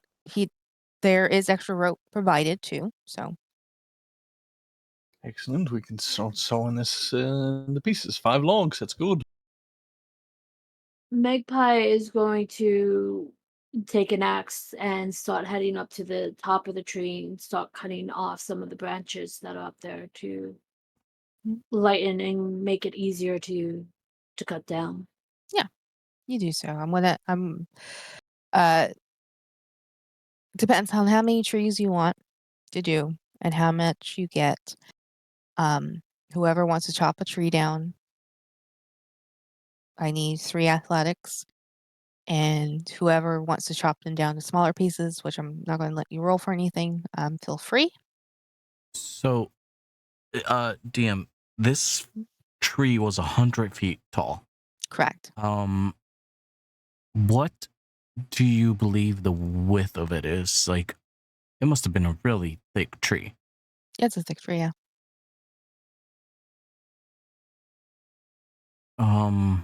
How heavy is or how big is the bag of seeds for each seed? These are Art would give you 3 different bags, and they're all marked. Mm-hmm. So you got the dark trees, light trees, and the wood and the redwoods. So he would also tell you, you can plant like either between 1 to 3 seeds, because sometimes a seed won't take it, They don't like take it. take the room. So yeah, and it's like a almost kind of like a coin purse size. Okay. Yeah. Then, So I mean, there's plenty of seeds in there, yeah. especially like when Magpie, you are taking off like the leaves and then all this, from the top of the tree and trimming down. You actually see some of the seeds kind of fall off, which that's natural. So they sometimes they plant themselves too. So Euphemia will probably take the bag of seeds from the cart since she's not that strong. Like legit, I've got a -1 in strength for her. That's fine. she weak. But yeah. So she would basically still play music as they're cutting, and then would plant once we do definitely need somebody to uproot. Yes, whoever's going to uproot the roots too. And like I said, he said, go ahead and just uproot the root, and you can just leave it there. All right, so I don't think we can do many of these. These things are massive. We're gonna run out of room quick. Yeah, I agree. Perhaps we saw this one up into the 5 parts, and then it's going to take quite a few of us to lift. These logs are going to be heavy. Each one. Yeah, I mean the horses could probably help, right? Maybe we're going to lift it up and put it on the car. We I could would tie the say- rope to it and kind of make a little makeshift ramp for them to pull the logs up or help pull. Or something we do in the dockyard all the time is like a pulley system. We can run a rope up one of the trees and it cuts the weight in like half. Would probably be a lot smarter to do it that way. You know More how to do efficient that? too. I could, yeah. I mean, we do it in the docks all the time. I can try to climb up, find a split between a branch that's thick enough, and we'll be able to use that as a pulley. We have a long rope, right?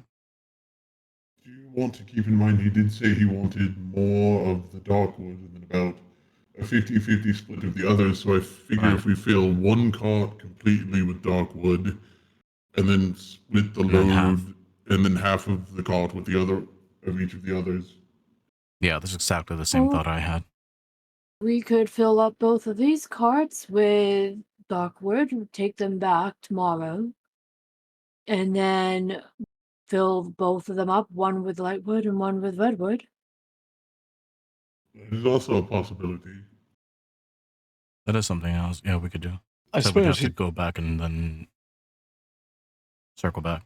he didn't really say anything in the contract regarding that, as in how many logs in particular. So I suppose we could do that. In my mind, I was thinking we would do dark wood for one cart, and then we'd start making our way back, and we'd start chopping, working potentially smarter instead of harder. Yeah, that'll be a quicker payday. Mm-hmm. And if it needs more, we can always come back and do the same thing. I agree, yes. I mean, he did say that he would provide us some food and shelter, so he really didn't say, like, how many days. No, that's true. If can somebody just take a look at the diameter of this thing and calculate maybe how many would be able to fit in this? Who's the smartest of us all? Well, why don't we start loading up the wood here, the tree that we've just finished? Get it all loaded up, and then we'll kind of eyeball it. All right, sounds What do you good. think? You I'll family start. will kind of go off of what Warren said, kind of like walk over and see how many broken down of these logs would fit. Mm-hmm. So I'll start climbing a tree that looks like it would work well for us as a pulley, to put a rope in between. And basically I'm just looking for a tree that has like a kind of like a center split on top. Yeah, I would say you find one. Do I need to roll like intelligence or anything for the? Oh yeah, go ahead and roll me intel. I'm gonna also give myself bardic inspiration just to be on the safe side, so I don't look stupid. All right, so I'm gonna throw the rope over and then climb back down, and just kind of something that we would do at the docks is just, you know, tie the rope into something so it doesn't flow off or go away, just as a like a temporary knot. Yeah, you can do that. It's fine. All right, so when we're ready, we just have to tie that end to the log, and then a couple of us just have to lift from this end, and it should cut the weight by like half. All right. Do you need anyone to back the cart up so that it can, I guess, adjust it to the cart? Yeah, we just need to put maybe once we get the log tied up, then the cart could just back right under the tree, and then it'd be a lot easier to get it up there. All right, all right. I'll do the cart. I'm not really that strong. Victor will hop back on his cart, and I'll wait for your signal to back it up. So for Euphemia, you figure you can, with this size of a tree, you can fit two more. So a total of 3 trees. But 3 if you full look, trees. yes. But if you pick the skinnier ones, you could probably squeeze in a total of 4 or 5. Yeah, and she'd repeat that. She's like, if we did skinny ones, we could get about 4 or 5, but if we do the bigger ones, we can get 2 more. All right. I mean, I guess it depends what the trees say, right? That's true.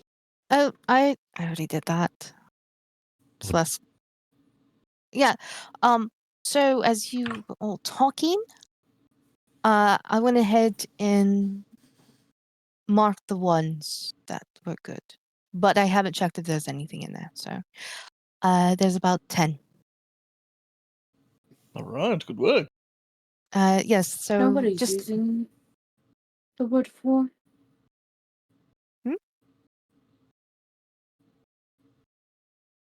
what? Does anybody know what he's using the wood for? I have no I idea. don't think we asked. Why I would knew I that? should have asked her over there. Why would it matter? Well, because if he uses it for crafting, I mean, did you see the woodworking on the houses? If he uses it because he's a carver, the bigger trees probably would be better.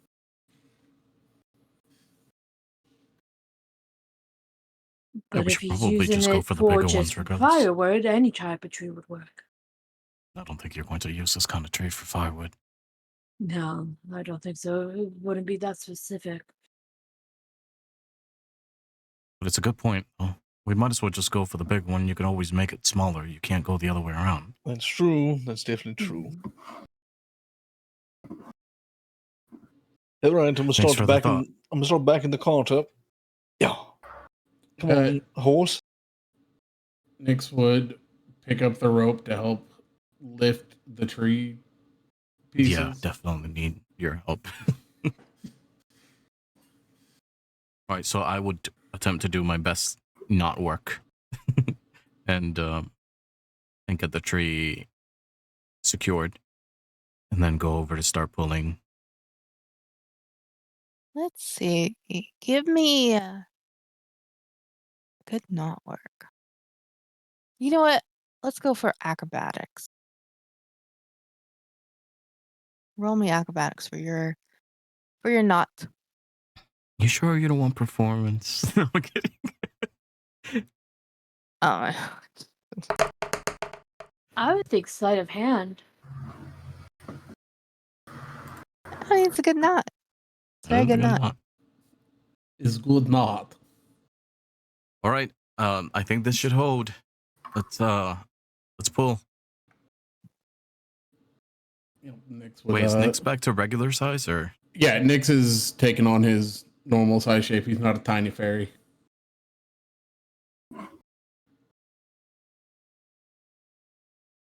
Yeah, I'm not the strongest of. All right. I'm sorry. guys What are here. we doing now?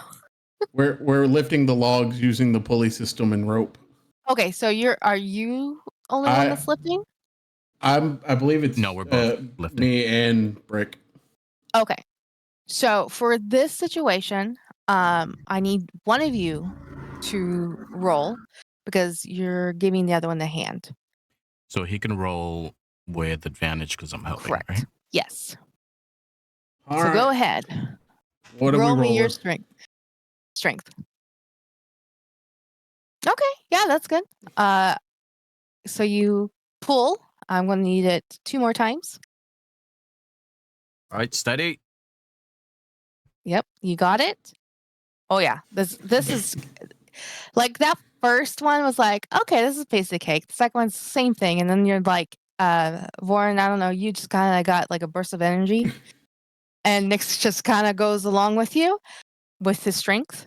As Victor lines the cart, and now you can, gingerly or slowly pull it down to the cart. Easy now, there we go. easy. Easy.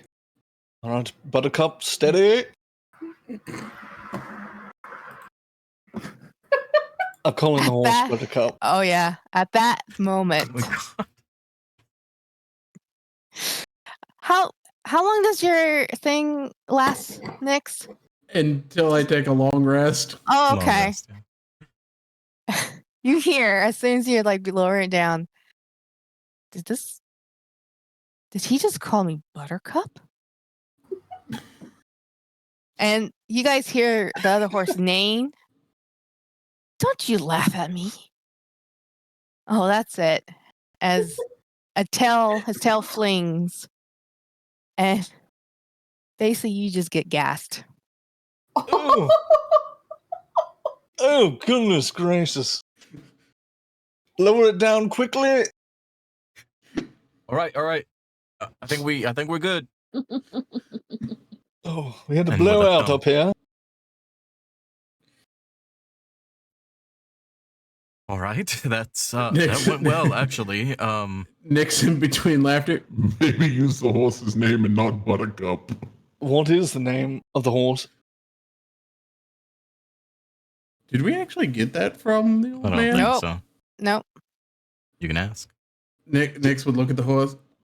Just so he doesn't call you that again by chance, what is your name? Roberto. Yeah, Nix will pass that on. What is it? Roberto. Roberto. All right. You sure you don't like Buttercup? There's another one. No, oh goodness, all right, Roberto. Euphemia's just laughing over. She's like stopped playing for a moment. She's laughing. All right, quickly get the rest of these logs on here. Or did we get all of them? Did we get all 5 of them?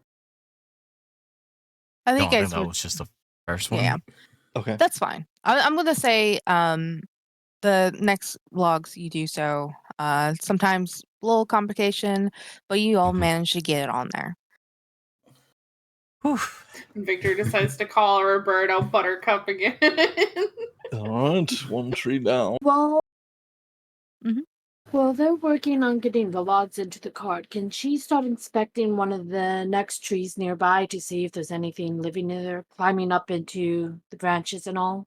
Yeah, Celeste would mention that she marked it, which you would see like kind of like a rune. It's a purple and it kind of glitters. Um, and you can look up the tree. Are you climbing the tree to look, or how are you looking? She would climb the tree to look. Okay. You are also familiarized with trees. Just give me a nature check. The nature check. So working, I'd be like, The God, dice I miss do not great. like me today. Oh yeah, the dice does. I mean, you're up the tree, and you can't tell because it's really thick up here. Hmm. But there's no like nests or anything like.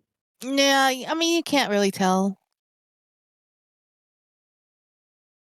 Give me a perception because you are up the tree. Okay. You don't hear anything. You don't hear any chirping or any noise. I mean, you just hear them down below, but that's all you kind of tell. And she'll still keep climbing to check while they're working on that. At least she's doing something Mhm. instead of just standing around. Okay, go ahead and give me another nature check.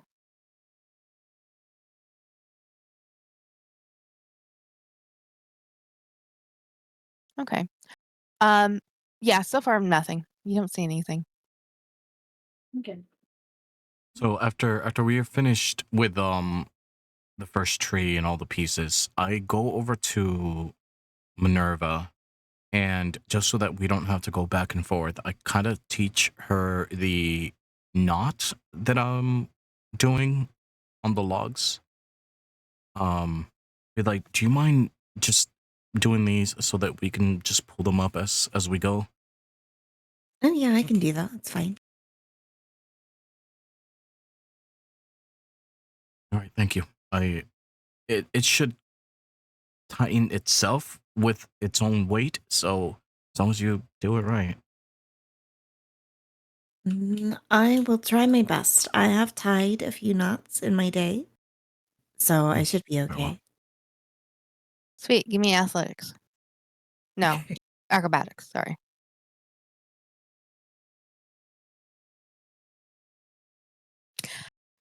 As you say that, you fumble a little bit. As you know, you used to tying other knots, but not this one. So go ahead and give me another one.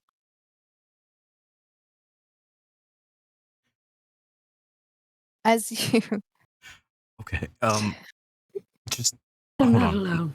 I'll show you again. Yeah, it's maybe I just haven't tied this knot before.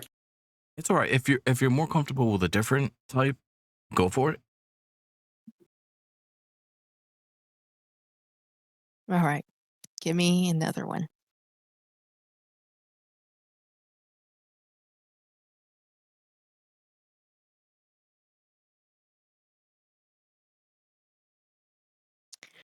For some odd reason, you're just not getting this kind of knot.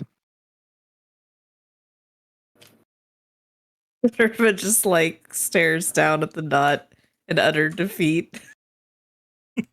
Okay. Give me another acrobatics. Now, you've heard the saying third time's a charm, but for your case, the fourth time's a charm, and this one comes out perfect. Oh well, there. Wow, that's actually better than mine. Good job. You know, I am a fast learner. Right. Yeah. You know what? I got it, and that's what matters, right? Yes, exactly. All right. Let us know when the other pieces are secure, and we'll pull them up. Okay. Um, So we have to cut another tree first. yes.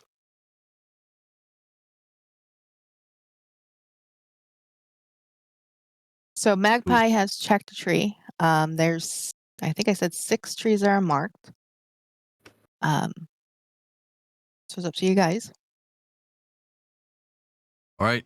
Nix, do you want to go for another one, or does somebody else wish to try it? This one looks empty. All right, that's a decent sized one. We can try that. You any good with an axe, Magpie? Do I want to do what? Are you any good with an axe? I mean, I can certainly try, but I'm not that strong, I hope you know.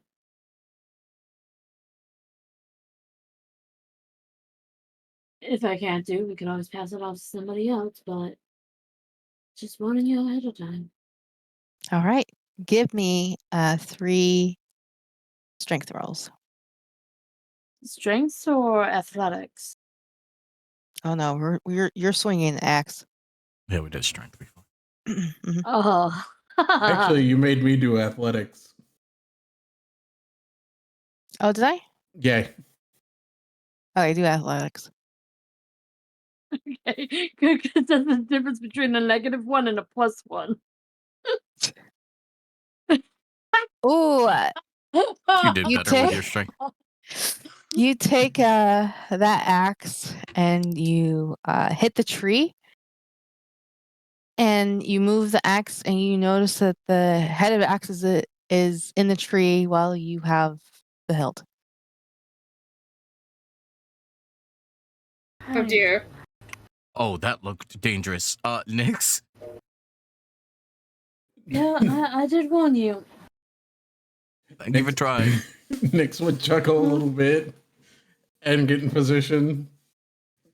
Okay, give me 3 3 athletics. Oh yeah. Tree goes down beautifully.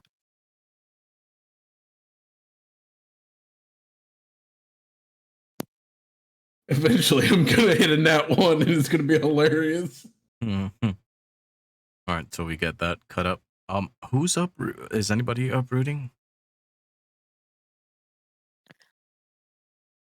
I don't think anybody is.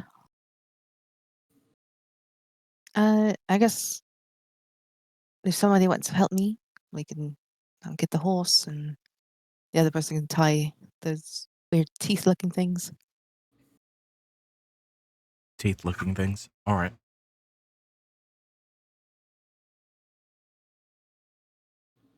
Victor, Oh, yes. do you want to give Celeste a hand while we get this caught up? All right. You just want me to. I'll leave the cart here. How about that? And I'll unhitch the horse and bring it over and hook up the other equipment. And Victor he'll hop off the wagon. He'll, I guess, unhitch the horse from the wagon. Mhm. And then he'll hook up the equipment. Mhm. All right, Celeste, just let me know when you're ready. I'll get the horse to pull forward. All right, and you see her take the hooks. There's like 5 hooks, almost like making a claw, and she starts to place them around the tree stump. All right, I think it's secure. Just go ahead and lead the horse. All right, Roberto, let's do this. Yep, the horse goes forward, and the horse kind of like stops for a moment and starts to really put its strength in, and you start to see the root uplift as it kind of like falls to its side. Oh, well, that was good. Excellent work. All right, let's go to the other one. Yeah, so they're doing Ooh. that. We're cutting up the other one and Yeah. tying it up. Yeah. Euphemia's gonna plant after each one. And then and there's like the little water bucket, and then you do that. The next tree, same thing, uproot it. And everything is going smoothly for you guys. All right, we got a system now. Ready, Nix? As ready as I'm gonna be. Yeah, go ahead and give me was it strength? Yeah, go ahead, strength. Yeah. 3 strengths. Ah, there we go. Oh, okay. So that last one heaving or trying to pick it up. Actually, no. Advantage. with- So you're yeah. fine. You're fine. Yeah, everything's good. A little bit of a struggle on the last bit, though. Yeah, I mean, you guys, definitely the ones who are doing the labor, you're feeling it. I mean, you guys have been out here for a while now. The sun is definitely starting to set. You definitely notice how dark the woods are getting. I would say it's about almost 5 o'clock at night, or getting, But so far, you got the 2 trees down. What do you guys All right, want to do? and I guess we'll just You said it's about 5. Mm-hmm. Well, I guess we'll continue to we'll measure a bit on like how much more, so we don't unnecessarily cut one that we can't fit. So if we gauge it. If we see that we can fit one more, we'll cut it one more down. But we'll just continue with the factory that we got going on. Okay. My question is, how many? Because you talked about filling the 2 with the dark trees. Are you still going on with that plan for tonight, or it's getting nighttime? Or do you want to go ahead and finish one more tree, because it looks like you could fit one more tree? I mean, it might carry over to the other one, and leave the woods, because it's going to take about 2 hours to get out of the woods. Could take a little bit longer because it's getting dark. I think we could do about one more and then head out. What do y'all think? Have we filled? Are we filling both carts with the dark wood? I think we could just do this one. And So we're just going to do one get the other cart, one. sleep, and then we'll make our way to the next part of the forest on the way Yeah, back. I think that might be good. All right, yes, we're going to lose light very fast here in the woods. So perhaps we finish off this. Have we finished off one cart pretty much? You fit one more tree. One more tree? Okay. All right, let's try to get this last tree quickly, and then I think we take a nap, we make camp, and then wait for the morning. Okay. So the third tree, you need to inspect it to see if there's anything in it.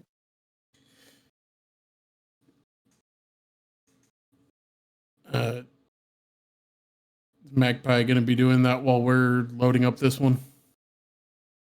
Yeah, I could do that. Give me I'm going to say, go ahead and give me either nature or survival.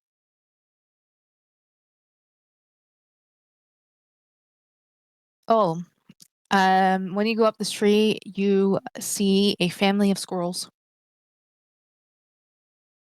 Okay. When I come down, the tree, I'm going to. Well, I can't really mark it because that's cutting the tree. I don't want to do that.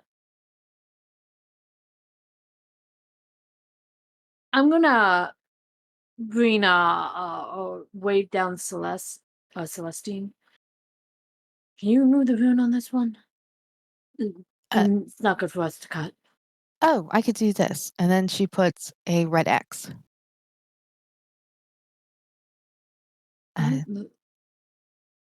That works, I suppose. Oh, I guess you could remove it. And then she just snaps her finger and it's gone. All right. On to the next one, I suppose. Give me survival or nature.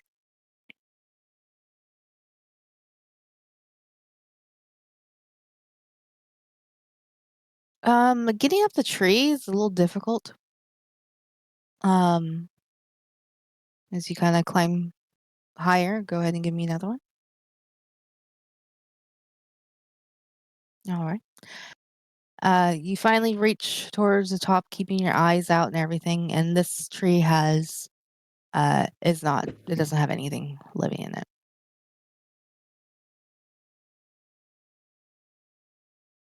She'll make her way back down and stand by the tree, waiting for the others to finish so she can let them know which one to try on next. All right. You guys finish up. As you guys see Magpie coming down the tree, and she's standing near it. This was good. Didn't see anything.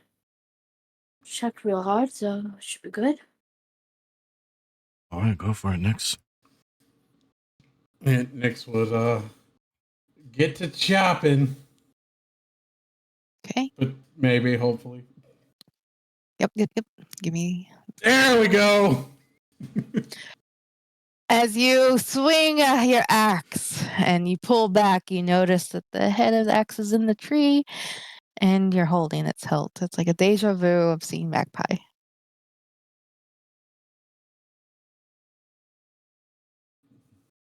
You getting tired, bud?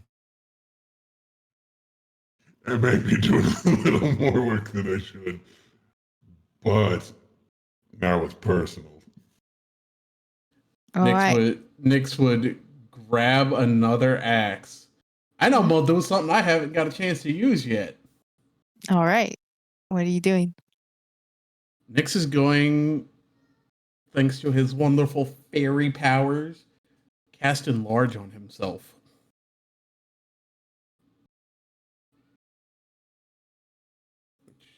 Bam.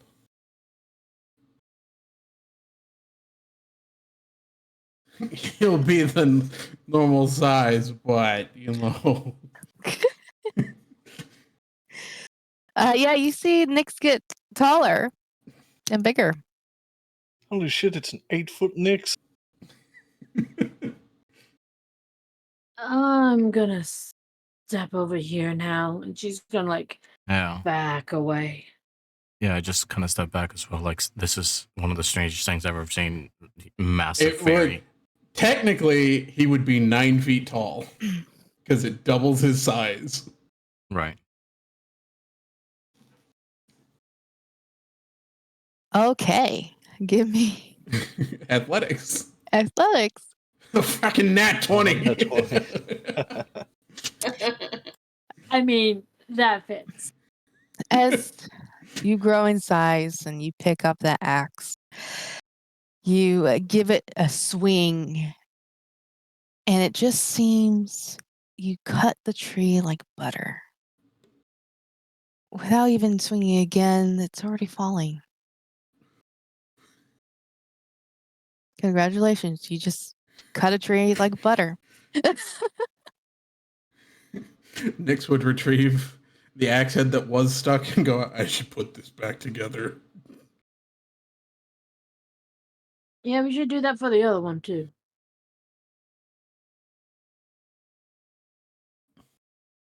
All right. So you guys get to work on the tree too. I can't help but to think that maybe we could have done that from the beginning. Nyx was looking for it. It only lasts for a minute, Oh, all right. and I just can gotta only do stare it at him once a day. Kind of stare at him to see him going back down. Yep, he starts shrinking back A down. minute later, just Yep. All right, so you guys make work on the tree while Victor and Celeste grab on, uproot the root with Minerva making another tie. And eventually it is getting really dark right now in the woods part. It probably definitely all the stuff probably take you about a couple of hours. So it's it's like 7 o'clock now. And Euphoria is planting the seeds after they uproot, right? Yes. Yes, she is. Just making sure. Oh, trust me, she's not gonna like fuck up and be like, "Oh, I didn't give back. I'm not gonna get us in trouble." She's seen like the creepy shit when you make a ghost or a spirit piss off. So, no. So we head back to camp. All right, I'm gonna hitch the horse back up to the wagon. We got one fully loaded wagon. I think it's a day's work. We're not gonna be able to see anything here shortly. Guys tie up the wood down and start to head back towards the clearing. Are you guys going to stay in the woods? Or are you guys going to try to head back to the cabin? It's about a 2-hour trip back. Mm-hmm. I don't know if we can make it. No, I think we should set up camp. One Okay. small problem is the horses, and if there's any predators in the forest. Well, if you want me to use one of the things, I'm sure they can fit inside. Really? All right. Well, I don't know. They might stink bomb the place. Maybe use its proper name. Yeah, probably. All right. Yes. I suppose we'll get the horses inside, and we'll take a rest for the night. All right. You guys head back to the clearing. Celeste is looking through her bags. All right. Which one are you? Hopefully you're a good one. She opens the scroll and she tosses the scroll, and another tent appears. All right, let's see what's inside. She walks in. Nerva follows behind.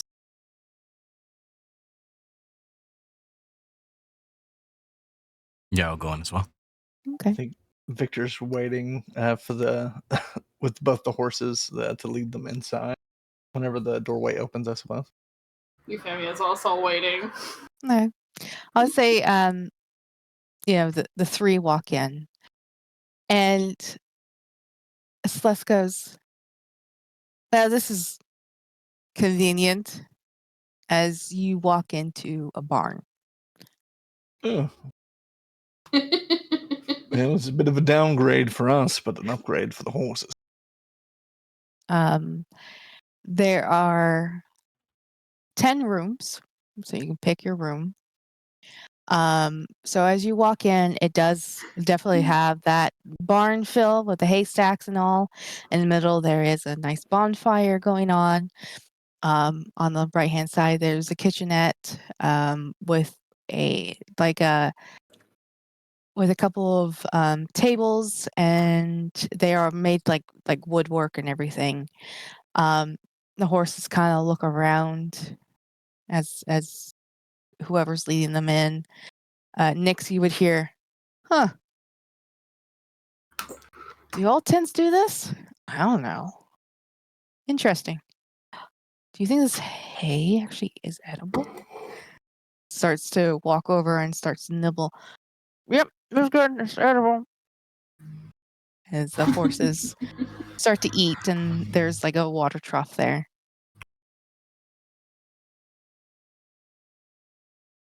Magpie comes in and sees the bond, and not like a homey inside tent. Anyone who's paying attention can see her relax just a little bit.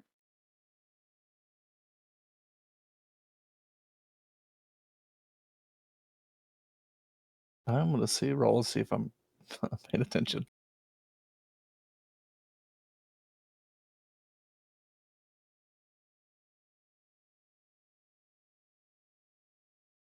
Magpie, it seems you're more at home here in the barn than you are in the manor.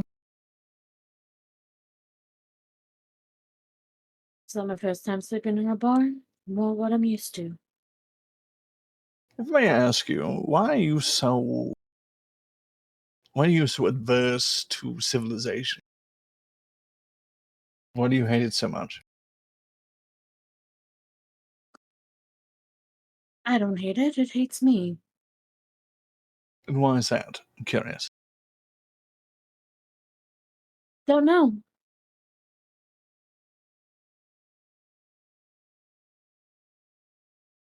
It's not like I have a place of my own. Family of my own. So is it Well, I because go you from don't have place a to place of your place. own? Oh, so you're more of a nomad in a way. No. I was dumped off out in the city, and I've stayed in the city ever since. But I move from place to place. There are places to sleep and places to keep warm. You know where to look. Sure, but don't you get tired of not having any food to eat and having to scrounge? I think if there was an easier way, that I wouldn't have done it already. There is an easier way. We're out here chopping trees, apparently. Give you enough coin to not have to scrounge. Do we hear any of this conversation? Or I mean, they're in the living room area. I mean, the horses are hearing you too. It's not always that easy for someone who's privileged. so For people Boring like would me, be it's not that easy to just get a job. How is Mine it would be Maybe not? I've tried. I would just be laying on like a haystack or something because I'm fucking exhausted. But I'll be like taking part of the conversation. And I'll be like, we have people to take care of you if you really needed it or wanted it. And also, how hard could it be to say, "Hey, I've come for a job"? When people don't give you the time of day, it's kind of hard. So I take it you have had some sort of bad situation with other people, which makes you write off other people. Is that right? Or Like I said, it's not that I don't like civilization. Civilization doesn't like me.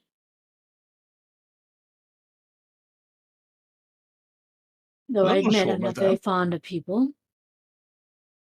But that has a lot to do with the people I've had dealings with in the past. Fair point.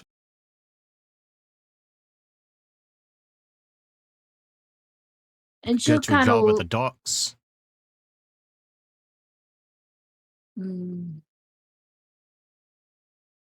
Get to spend more time with the cats. The cats tend to find me for some odd reason, no matter where I go. Tell me about it.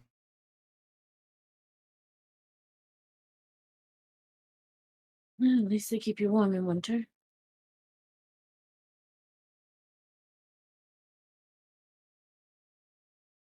Well, I suppose I'm not trying to put down how you want to live. Even though I have noticed that you get uncomfortable and you have certain opinions on certain people because you don't have certain things. I'm not trying to be mean, but don't you want more for yourself? Why? I don't know. I suppose I'm the type of person that why not have the finest things in life can offer? Why would I want something one I would know I would never get, and if I did get it, it would be taken away from me? Oh, that's How the do you wrong know if it would be attitude. taken away? Absolutely. You can defend Because it's what is happened yours. before. Ah, you've had something stolen from you.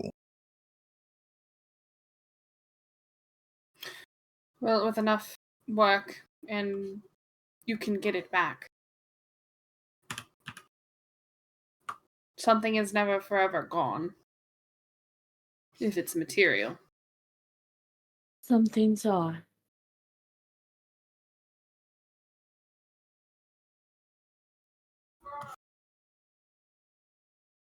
Anyways, I'm done with this conversation. Yes, of course. I didn't wish to put you on the spot. I was just curious. Well, if I didn't want to answer, you wouldn't have gotten an answer from me. Well, I appreciate you giving an answer instead of narrowing your eyes or walking outside to avoid the conversation. People can be fairly pleasant at times. If not, you have to learn how to deal with them. I don't know if you noticed, but I'm not very much of a people person. So dealing with people is not my forte. Fair enough. She's gonna find one of the haystacks that isn't being taken and kind of climb up to the top of it. Celeste, do we have any food or anything to drink in here? You don't see her. Celeste? Where did Celeste go? Probably one of the rooms. I guess it is getting tiresome. Long day of Yeah. hard work. Yo, I'm not meant for this. Yeah, me neither, honestly, but coin is coin. Alright, well, I think I'll turn in for the night. Victor will try to find some semblance of a room to sleep in. Yeah, I mean, there's 10 doors. You can Rooms. pick a door. Mm-hmm.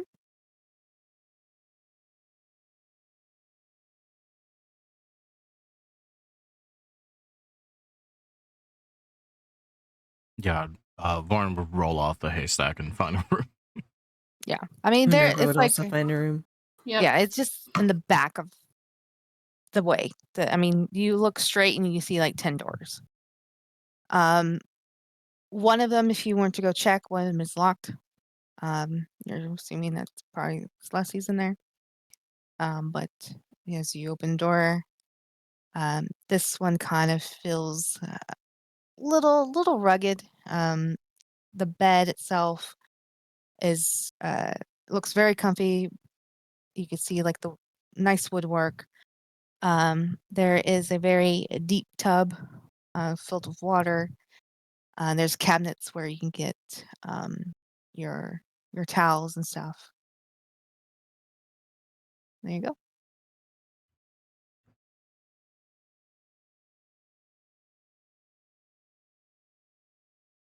So I'm assuming all of you are going to take rest.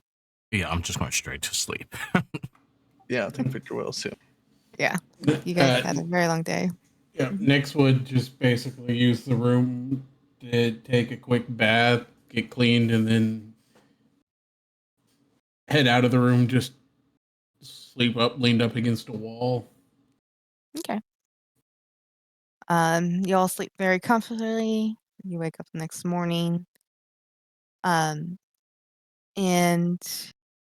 uh, yeah, guys are sore. Muscles that you haven't used. Hands are probably hurt a little bit. Back sore, everything. But you do wake up. There's nothing made. There's no breakfast.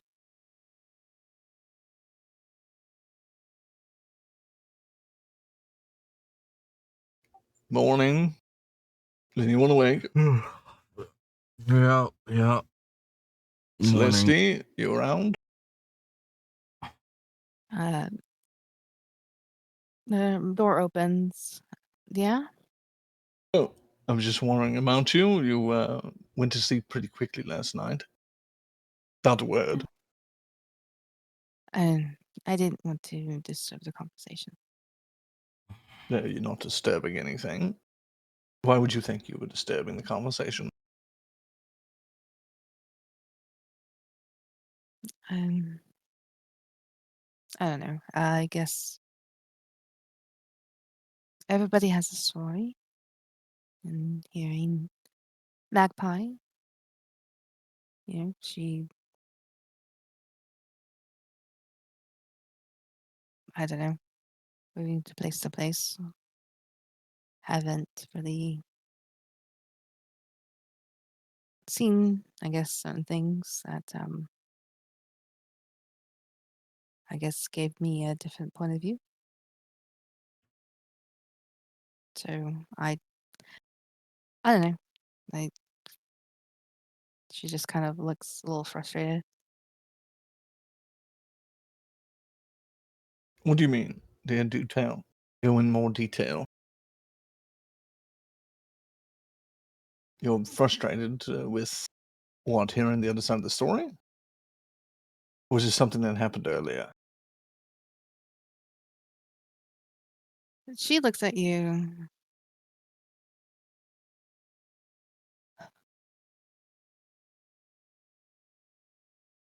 It looks like we are all going to stick together, right?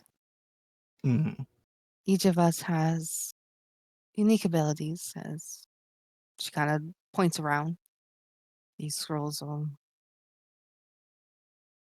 a gift to me.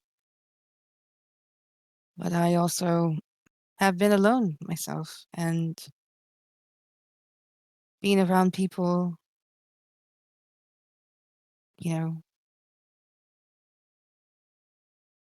I guess it's just one of those things, who to trust.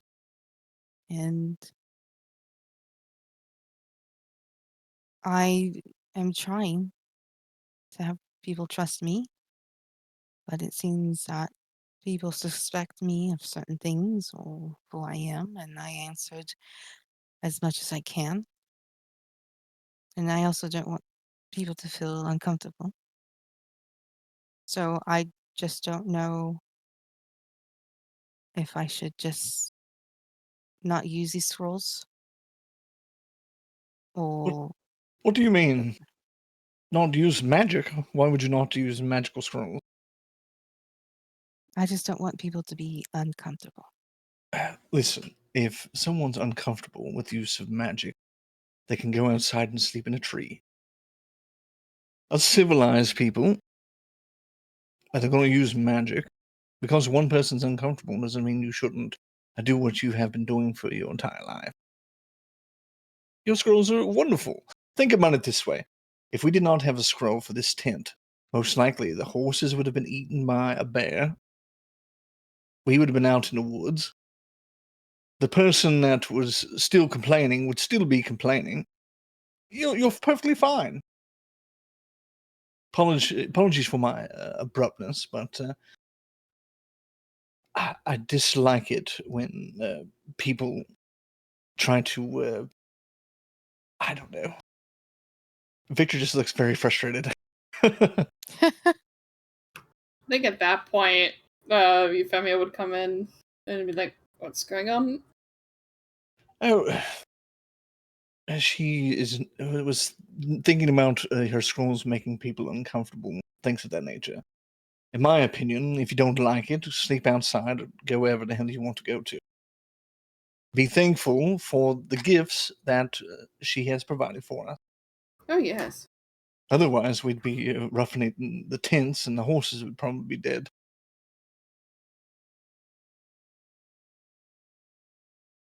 I'm going to agree. You're not going to make everybody happy. So don't try to let somebody else's attitude bring you down.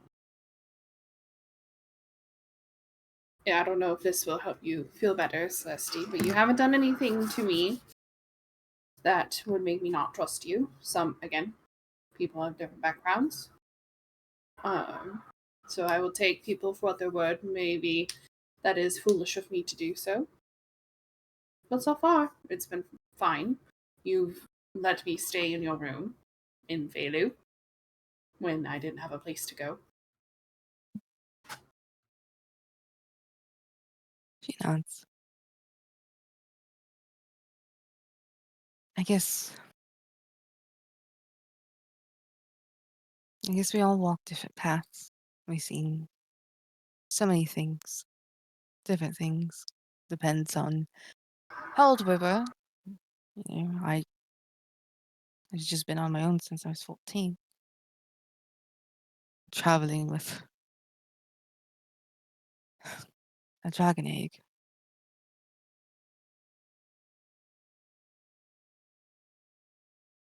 And I guess, I don't know. Of course, I have always my suspicion and everything, but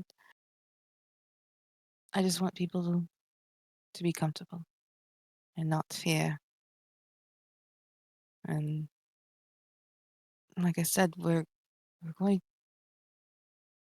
tied to one another.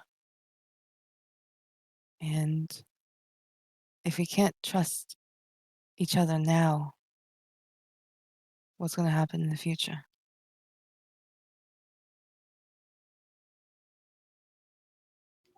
Well, here's the thing. There's different various levels of trust, right? You should never, ever trust someone implicitly, unless it's potentially your blood. But even so, you should calculate the situation when they might betray you, because they would. The thing you need to learn, Celeste, is the only person that is the most important is yourself. Everything else is various degrees of trust and allowance for what you allow other people to do around you. Right now, we have fairly decent trust, but should you trust me 100%? Absolutely not. Never do that.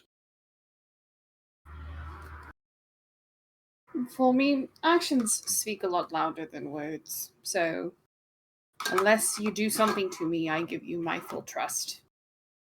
Again, probably foolish of me to do it, but it's also my showing of respect.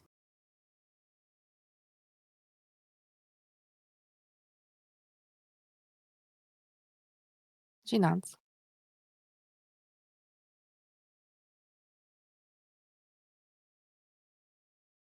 But anyways, how about we brighten up the day a little bit? We still got more trees to cut. Do you want some help making breakfast? I haven't checked the cabinets or what they have, so. I'm sure we could probably make something with whatever is here. You know what? I want to mark this off my list. I will help you cook something. Oh, all right. Let's see what we have in the kitchen then.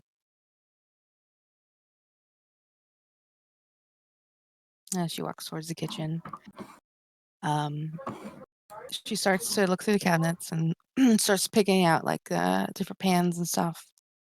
And there's this very tall box, it looks like, would keep items cool. And well, looks like it's gonna be steak and eggs. Perfect. That works.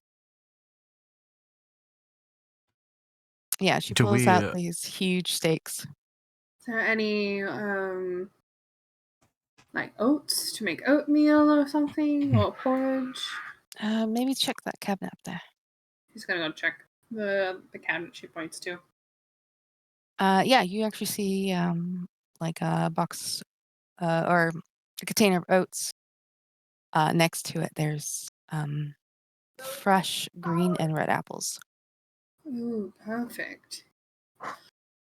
Well, and we then see she'll Victor pull. about to help. Did you get up? Did you get up? You just hear Victor humming to himself. Yeah, no. Yeah, I would have gotten up already. You're not going to touch the food, are you? Are you cooking? Yes, I've seen my cook do this many a time. Give him a chance. He's got us two to help him if he needs help. All right. You see him, he's cooking a steak, but he barely cooks it and throws it on the plate. It's like almost completely raw. Wonderful. And some seasoning, yes. Victor, Mm. I'm going to tell you right now, that's not fully cooked unless you're going to eat it that way. What do you mean it's not fully cooked? Let me try It's- it. He'll it's take a- a knife and kind of cut it, and he'll put a piece in his mouth. Mm. I like mine a little bit darker and pink Ah. in the middle. Yes, we can throw it back on. We'll cook this one a little longer. No, that one can be just- yours if you like just it. give it to me. I'll eat it.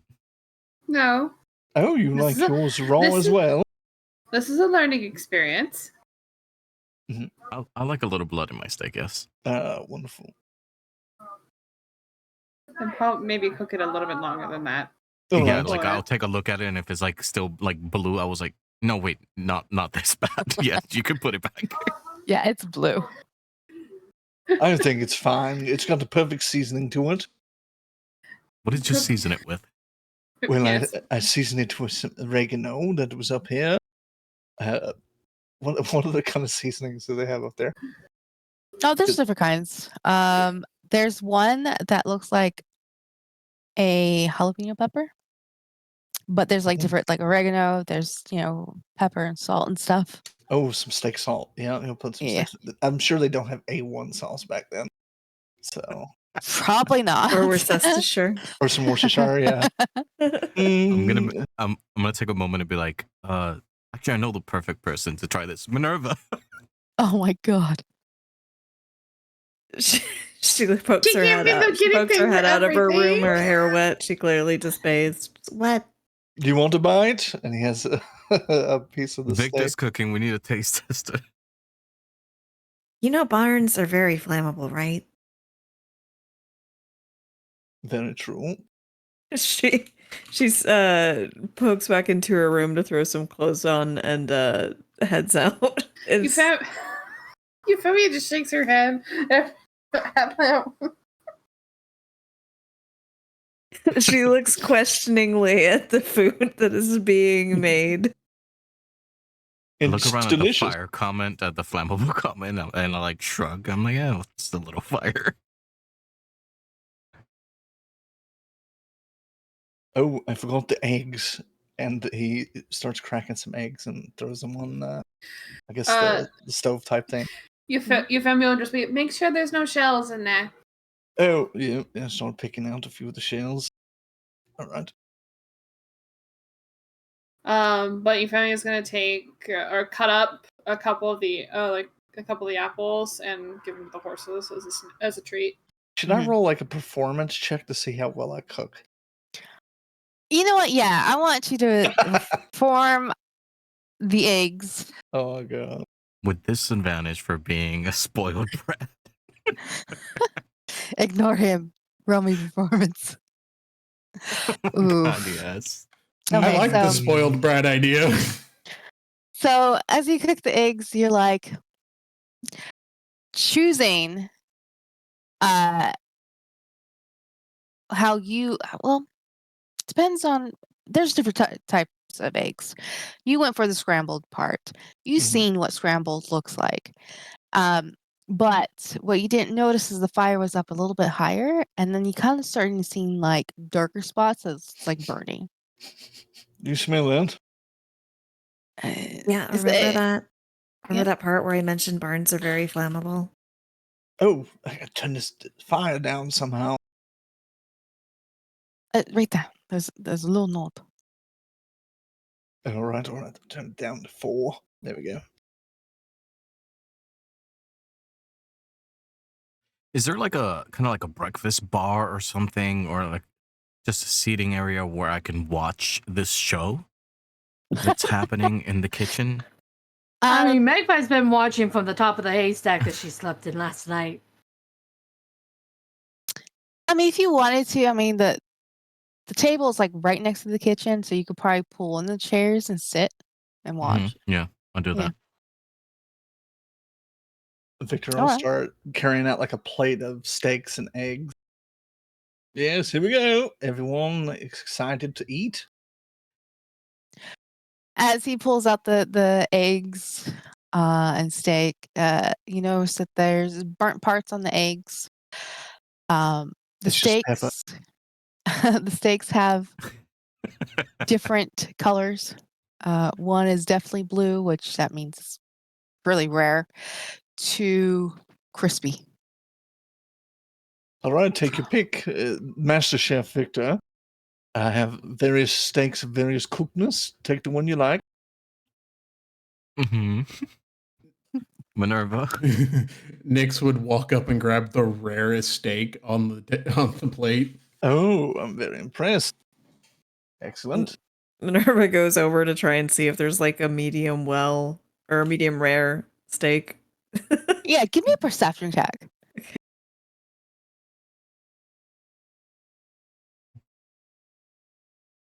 Yeah, you see one that's medium. She grabs that one Perfect. and some eggs. Tries to avoid the burnt eggs. Yeah, he'll slide like the pepper and salt that way. Here you go. Just cover it right up.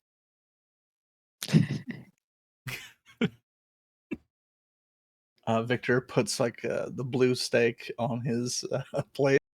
I'll have one of these as well, Nyx. Looks delicious.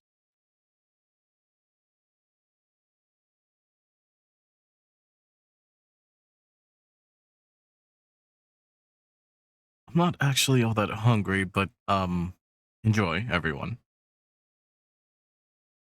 I mean, you do need to eat for your energy because we still need to chop down trees. Come on. I'll be making porridge too, so if you don't want those, you can have some of that. No, yes, I'll look for a medium rare piece as well. Give Oh, me no. a perception check. The biscuits are still in the oven, and Victor will run back. Oh, when you pull those over, they're hucky pucks. Vorin, yeah, you pick a one that looks medium rare.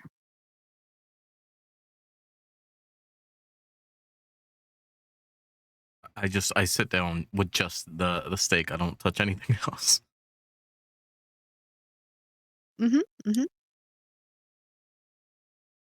Give me a D100. Oh God. It's a magical steak. D100.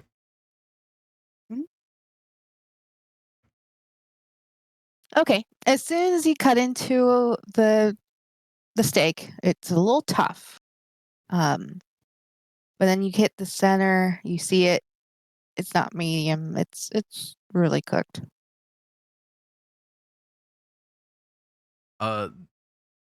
This looks great, Victor. Thank you. You're most welcome. Wonderful. He comes back with some biscuits. I'm gonna roll to see how well I cooked them.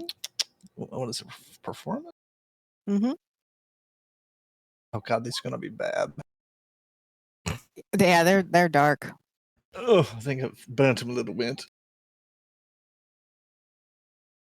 That Those are you have. biscuits. All right, forget the biscuits. But the steak and eggs are delicious. Eat up. We need energy for today. And Thank- Celeste would take some eggs. Do I need a roll for anything? See how well I made this porridge? Yeah, give me a performance. Okay. In the meantime, I'm like kind of like slightly shaking the table as I'm trying to cut the steak.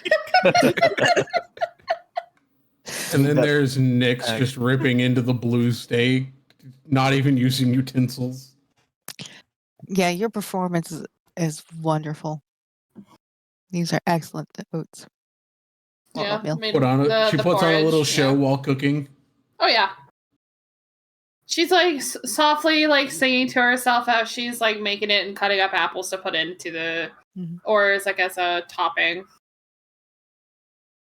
Celeste bites into the egg, kind of trying not to make a face, and then she waves her hand above the eggs, and she takes a bite, and oh, that's better. What did you just do? I added flavor.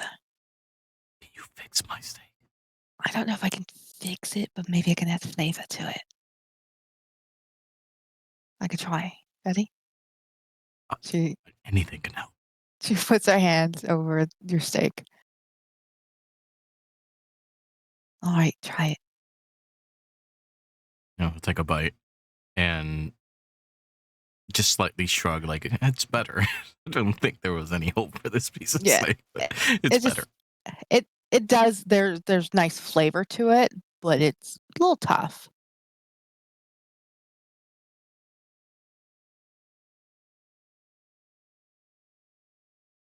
Love it.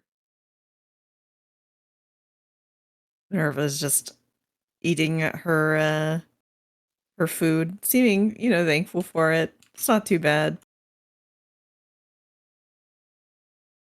Yeah, no, this is it's quite something. I hope you enjoyed yourself, Victor. Absolutely. I'm glad you all enjoyed the meal that I made for you today. I'll make dinner tonight if you'd like.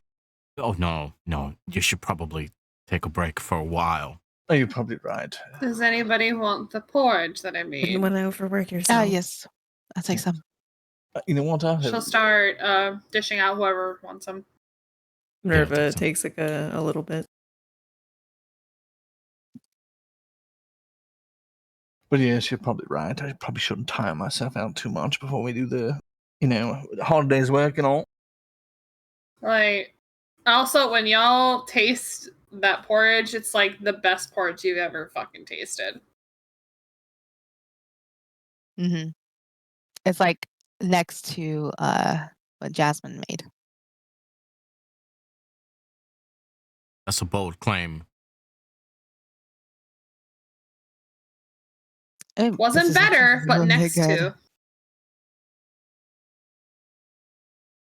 I think you almost got her recipe right.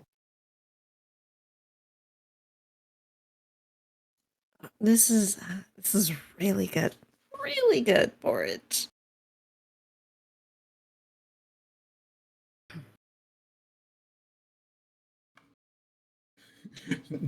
Victor's starting to look around the table, like looking at everybody eating the porridge instead of his steaks and eggs. Except for Nyx, who's sitting Minerva there ate just most of her steak and eggs, most of Nyx Yes, just he sitting told the there porridge eating good. the raw ass steak, looking down. Just like Mom used to make. Victor smiles and he'll take a big piece of the bloody blue steak and put it in his mouth and eat it as well. You can't tell if he enjoys it or Yeah, I was just if he going to does it. ask. Well, I guess you'd have to roll to determine if he enjoys it or not. Yeah, I wouldn't Yeah, know. give me I a wouldn't look at perception. his face to see what his reaction is to his own rare steak. Yeah, go ahead and give me perception. Because you're definitely I am.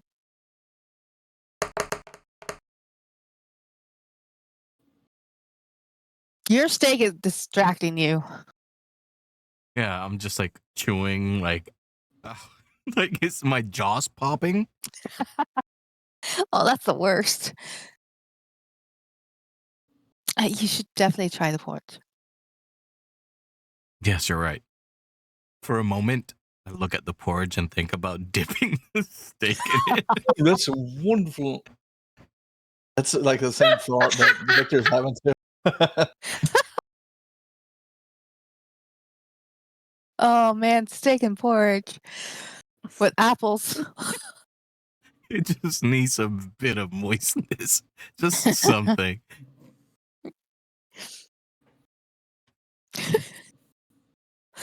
All right. You guys finish your breakfast. Magpie, what are you doing?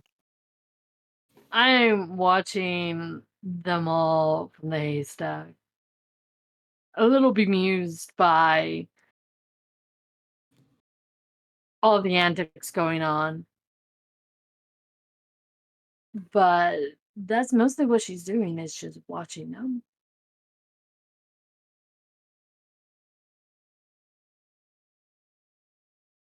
You better get some of this wonderful steak. Victor will turn No, I'm around good. and the blood would be running down like his chin. The steak. Come, yes, it's delicious. Come on, let's have some. There's porridge too. I'm good. Thank you. I'm gonna go check the weather. I'll be back. Celeste will get up and walk out.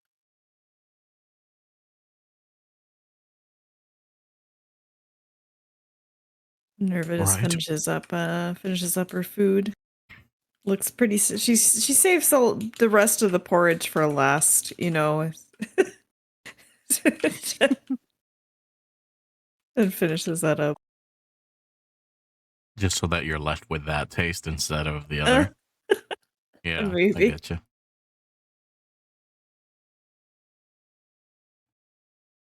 Well, I think that's a hearty enough meal for today's work.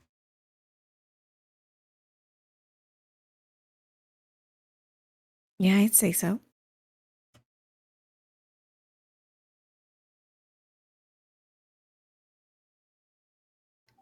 All right. So, plan of action for today. We make our way in to the next circle of trees, whatever that may be, the redwoods or the lightwood. We should only need, I believe it's what, 2 of each tree, and then we're out of Mhm. here. Yes, I believe so. Unless they're not as big. But redwood trees are usually big, right? I'm not sure. We might only need one of those, and I'm not sure if they're very large trees. As Leslie comes back. So there's going to be clear skies, and it looks like in the afternoon it's going to start to rain again. Oh, damn it. So we should Rain on the way probably get home. going. Yeah. All right, make Well- sure to bag up all your steaks and eggs, and whatever you didn't finish, use it for a snack.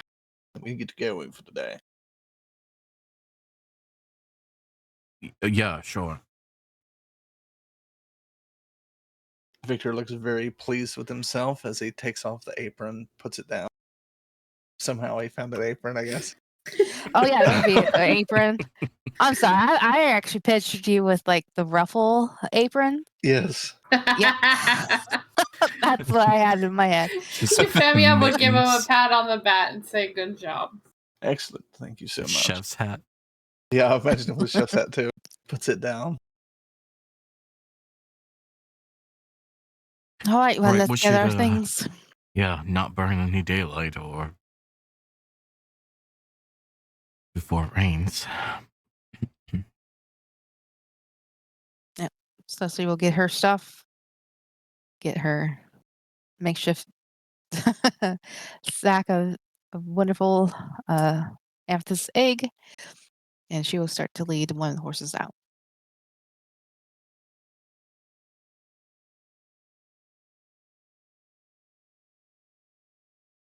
Victor will grab Buttercup's reins, but he won't call him Buttercup.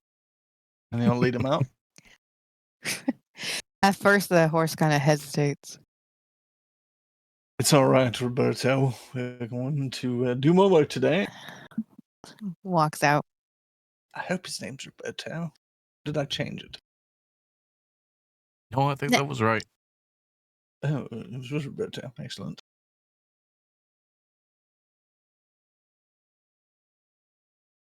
All right. Do you guys gather your things to come out? Yep. Yep. I would sit on the edge of the cart again like I did before. Uh, as all of you get out, um, Celeste kind of looks at the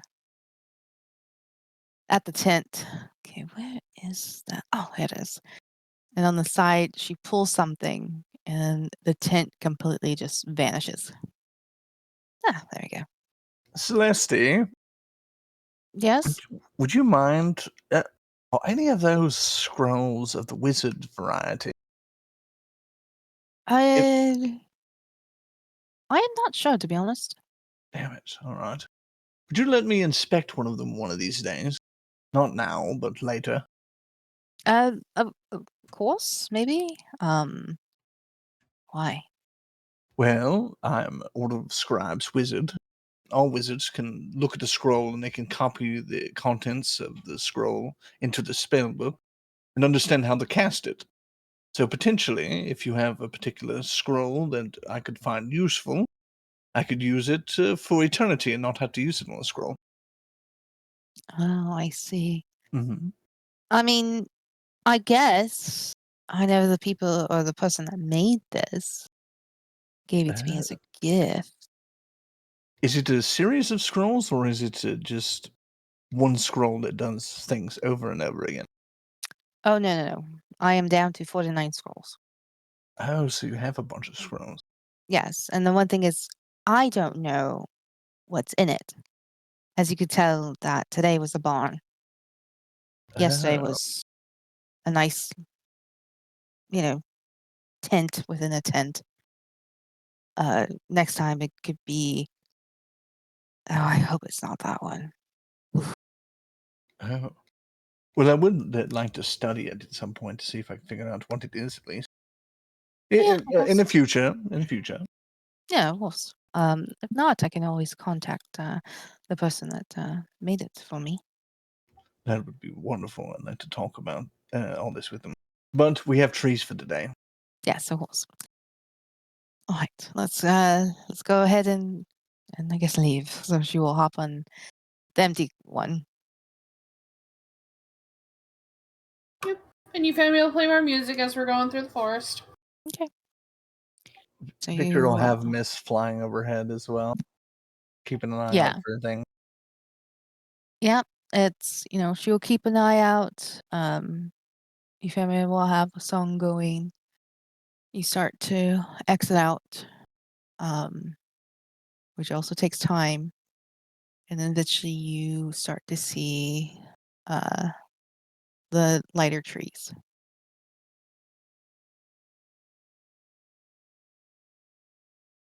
Whoever wants to find a clearing, go ahead and give me a survival check.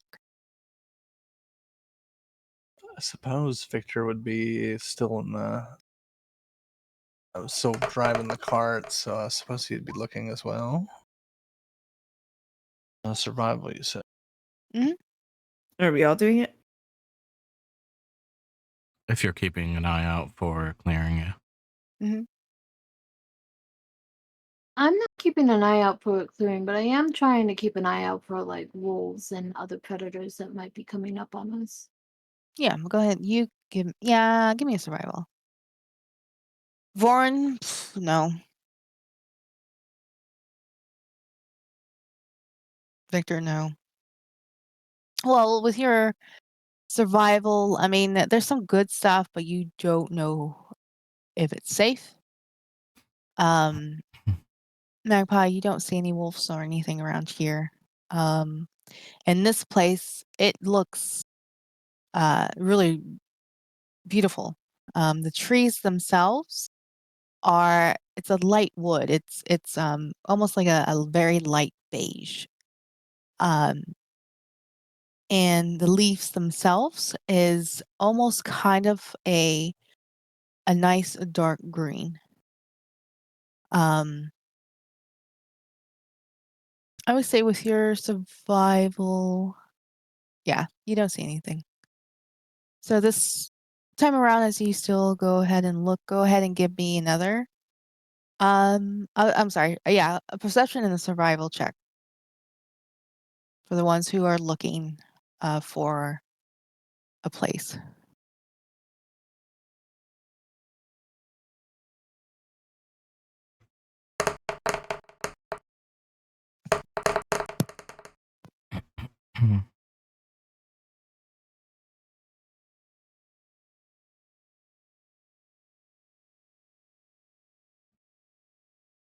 And the survival, Victor? Oh, I rolled it. It was a 10 at the top. Oh, okay, I see it now. Mhm. Okay. For your perception, I would say between you and Voren, you find a good place to go ahead and make somewhat like a camp and to find the trees. All right, this place looks as good as any. Let's bring the caravan to a halt. All right. And I'll signal at Minerva. Oh, over that way. She goes in the direction he points to. All right.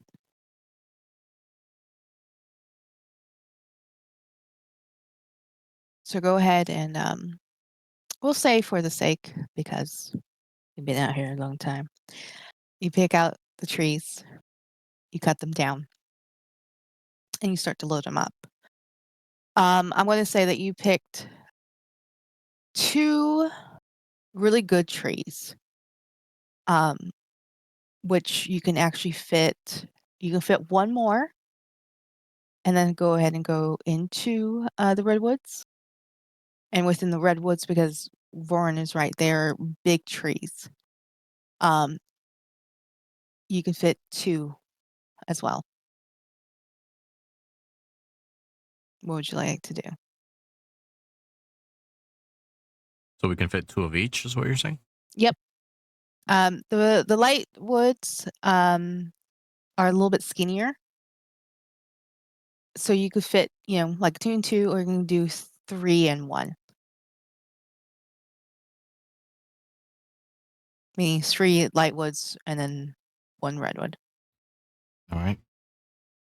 Well, I think we could probably do the half and half that we planned, but we might have to pick specific ones out. Perhaps we do the red ones, and we got the heaviest ones on the bottom, and then we do the light woods and put them on top of the redwood. What do you say? Yeah, that sounds good.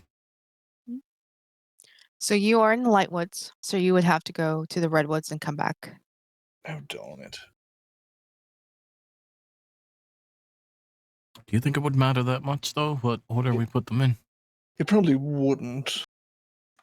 I suppose if we have a thick enough It's a base. matter of unloading them.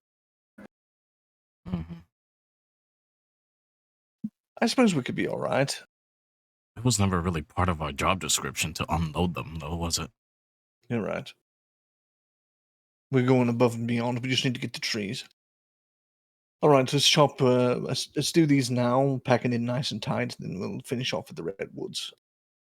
All right. We'll jump off and try to knock on a tree again to Mhm. listen. I don't know if Yeah. Celestia's helping as well. Yeah. Between you 2, you find, I'll say at least 4. So you could pick whoever wants to go up. They do so. 2 of the trees are inhabited, and then the other 2 are not. I will climb the trees. Mhm. And she'll point out at least one of them. I don't know if Next wants to do the other. But she'll at least point out one of them. Say that this one is good. And then if she finds another one that's inhabited, she'll say that that one is bad. Yeah, Nyx would be readying the axe. Yeah, and a picture that Minerva is doing the knots. So Yeah, I'm not going And to since let you we're guys kind of in roll. a time, yeah, since we've been in time crunch before it starts raining, while they're doing that, I would have hopped over to the tree and climbed to throw the rope over again. Yeah. As soon as that tree, like, Nyx is getting ready to chop it, as it goes down, you make your way up to the other tree and do the whole rope pulley system, while Victor and Celeste will help pull the roots. Your Euphemia will start planting. And then you do that with the other tree, and then you secure it into it, and then you start moving out of the woods into the redwoods. As you pick out an area, this one is actually there's more clearing in this area, so it's easy for you to actually pull over and do the same thing. Again, picking between Warren and Celestial, picking out trees. Depends how many, like, let's say you pick 3 each. 2 or 4 of them are good and 2 of them are inhabit, and you rinse and repeat as you do your system and everything. You start to kind of look up. The sun is starting to get cover as you almost smell the rain in the air. As you guys finish, getting back to load in, some of you might have to walk because the trees are now inhabiting the area in the wagon. As you guys continue, Celeste kind of stops. Nyx, you feel something in the air. And Celeste goes, the ripple is coming. We should just hold still. You guys know what the ripple is. The ripple is basically where, as you all know, there's a thin line or a thin veil between the other realms. If it's the hells or the primal, and of course the Fey realm. Do you guys stop? What was that, Celeste? You said ripple? Yes, the ripple effect is coming. Have we felt this before? I guess we all know what it is. Yes, you all know what it is. It happens through anywhere at any time. Okay. And we know what the correct course of action to do is. Says It's there's been known facts. Just basically hold still Mhm. and just let it go. People, like, sometimes if they have animals, they will kind of like tend to close their eyes or like put something over, which Leslie will do. Because she's walking and she will pull out some cloth out of her bag and just kind of cover the horse's eyes and kind of like try to calm down. And as soon as they are trained, so they understand, so they're holding still.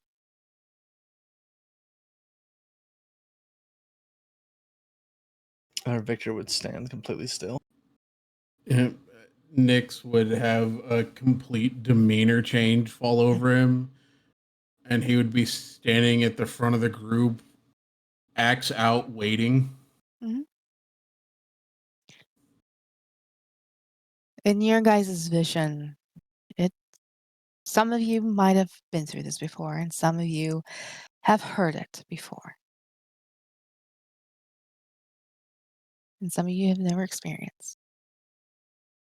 But the reason why they call it a ripple, it's just like you touching the water and the effect of the water ripples out. It does in your vision. As you see through, as you see the trees begin to shift and change, as you see the Feywilds appear, Nyx, this is familiar to you as you look out. The trees in your realm are colorful and bright, but you also see, Nyx, the trees' leaves begin to fall, and you understand what that means. You know fall is coming. And in the distance, you see creatures, all of you, different, unique. You see other Fays laughing and talking as they go through the woods like nothing. You hear them talking. Now, can't wait. Can't wait to see her. Can't wait to see the Queen of the Fall. I know she's coming. She's coming. She'll be here soon. We need to hurry. Need to hurry because we need to fix the place so she can bless us all. Soon as that done, the ripple begins to come back, and you're back into the normal wood.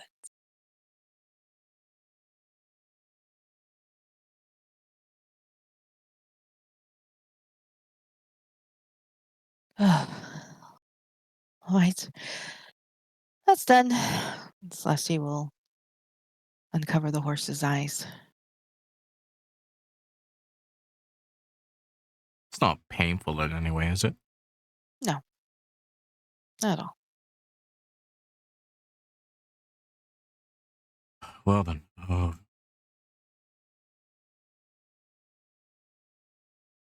he just kind of shakes it off.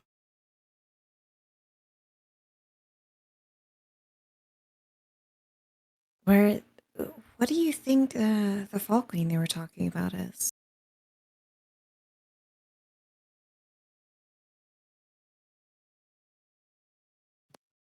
I have no idea.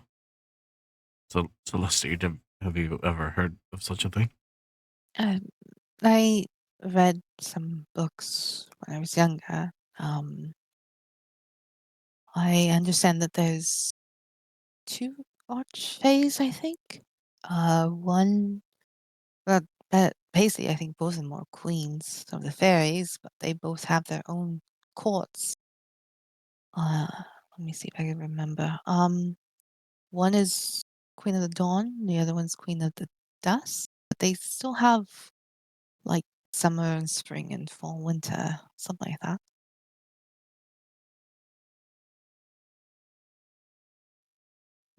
Okay.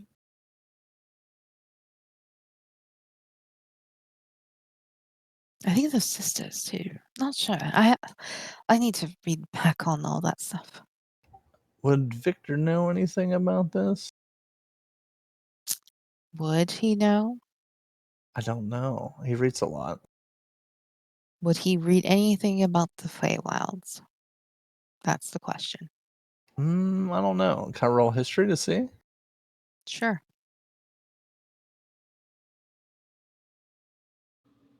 Euphemia is gonna do the same thing.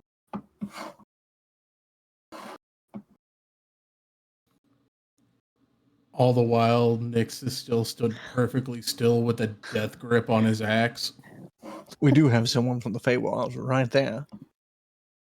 I would say yes. In the history, you know how much what she just said. Same thing with you, Romia. It's odd because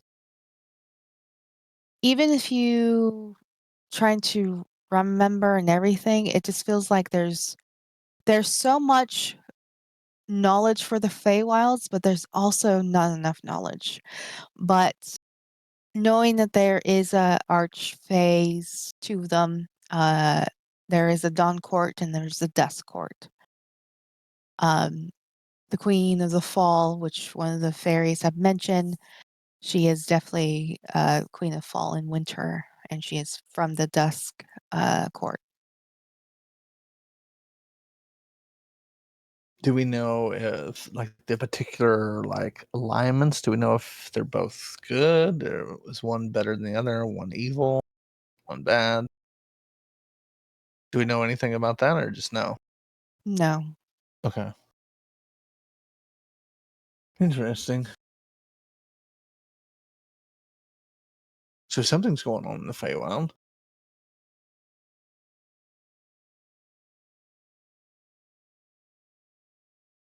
Mix, do you know anything about it?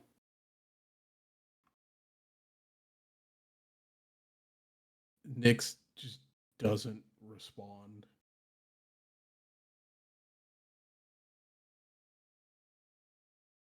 Nyx, are you okay?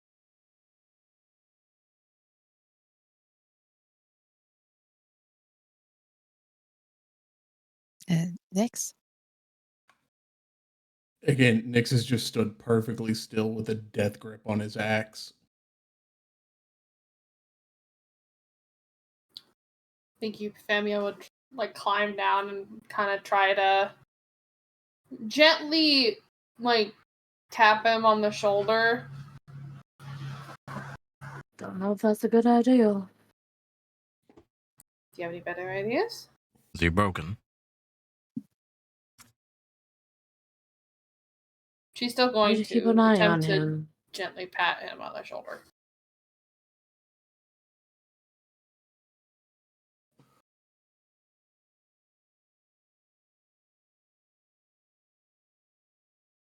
Here's the fun part. I need to make a roll real quick.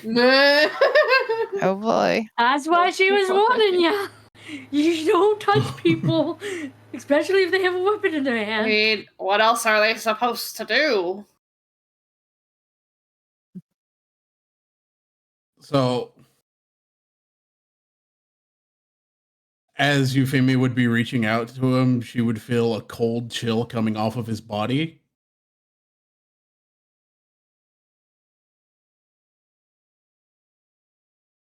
And Would she see anything? if anybody is really, because as soon as she goes to touch him, he would turn. So anybody actually paying attention to him would notice that his eyes are glowing like they do when he goes into a rage, and tears are just flowing down.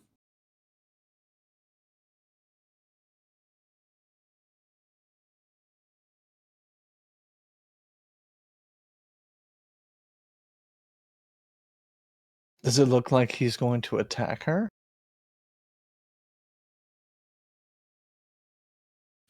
No, his axe is still off to the side in a death grip, but it doesn't look like he's making any movements to attack.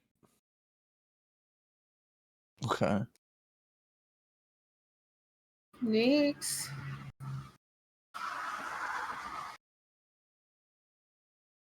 Can Wherever anyone you detect are, thoughts? you're not there.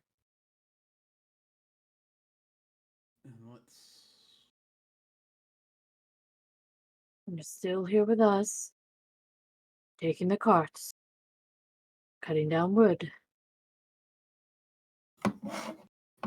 Take a deep breath. Gonna be okay. After a little bit of time, his eyes return to normal, and he drops his axe and falls to his knees in the only words he can mutter. I couldn't save them.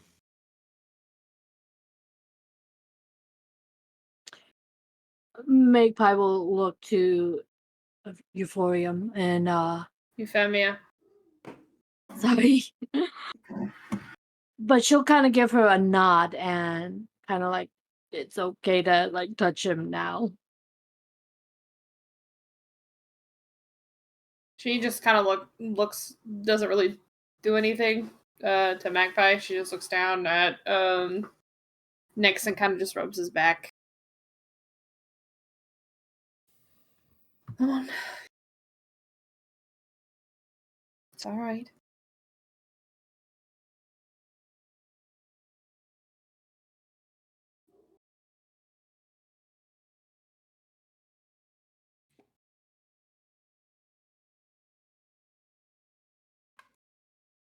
Is everything all After- right?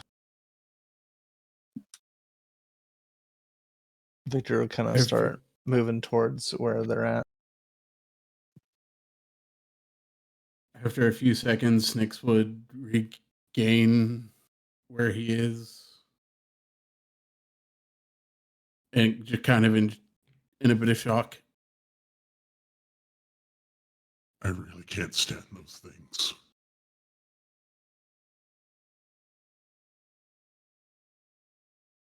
What was it? Was it the vision that we saw after the ripple on the other side of the veil? It's the ripple itself.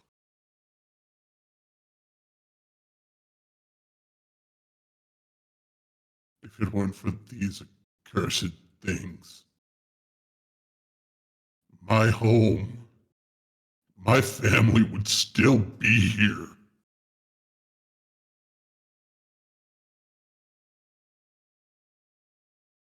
What happened? Something with the ripple damaged your family? Your home? Is that how you ended up here?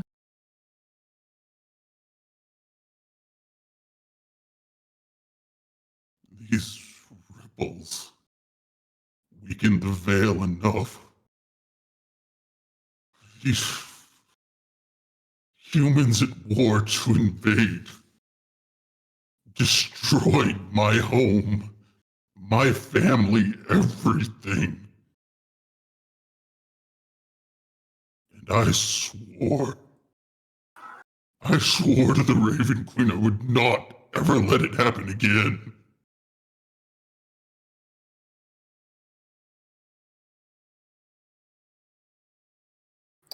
Euphemia would still kind of rub his back, comforting to where she could.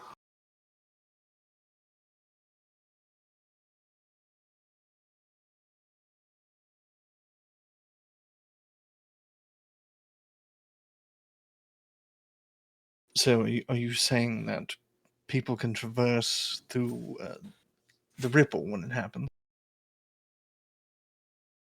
Potentially. It's For not you, guaranteed when it happens. for you, Nix, you have no idea how it happened. I mean, you always heard that, fairies can come and go, and sometimes humans can come and go, but there's certain key points or certain places where there's entrance, but there's not an entrance where your home was.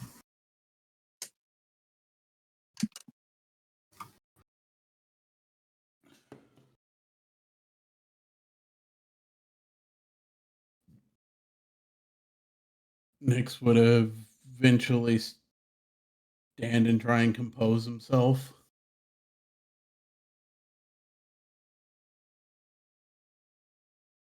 Euphemia would offer to help up if he needed it.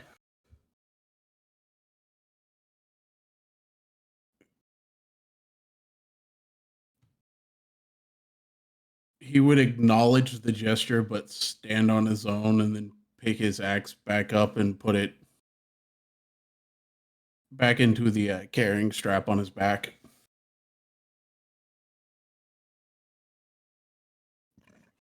Let's just get the work done. Yes. But I think we should talk more about this in the future. Perhaps we can get some sort of revenge or vengeance on whatever happened to you. Vengeance isn't always the best way to go about things. And Victor would look at her and kind of smile a little bit. Perhaps you're right, but it does make you feel a little bit better. She looks at him just like for a second, a little bit of sadness in her eyes, and then gives like a slight shrug. Nix would take a deep breath in. The invaders aren't around anymore. That's been dealt with.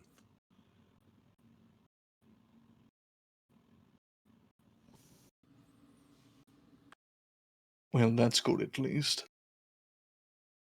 But the pain obviously still lingers. Sorry you had to go through that.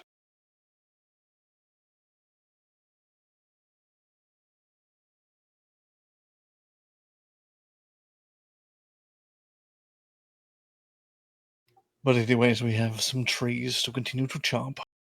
Are you good enough to continue work for a little bit? I'll be fine. All right, all right. If not, take a break, take a rest. We'll get this done soon enough.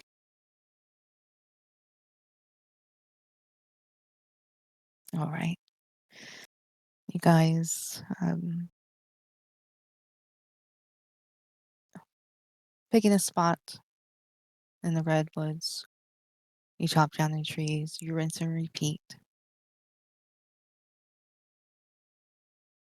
When it's time to load up and leave,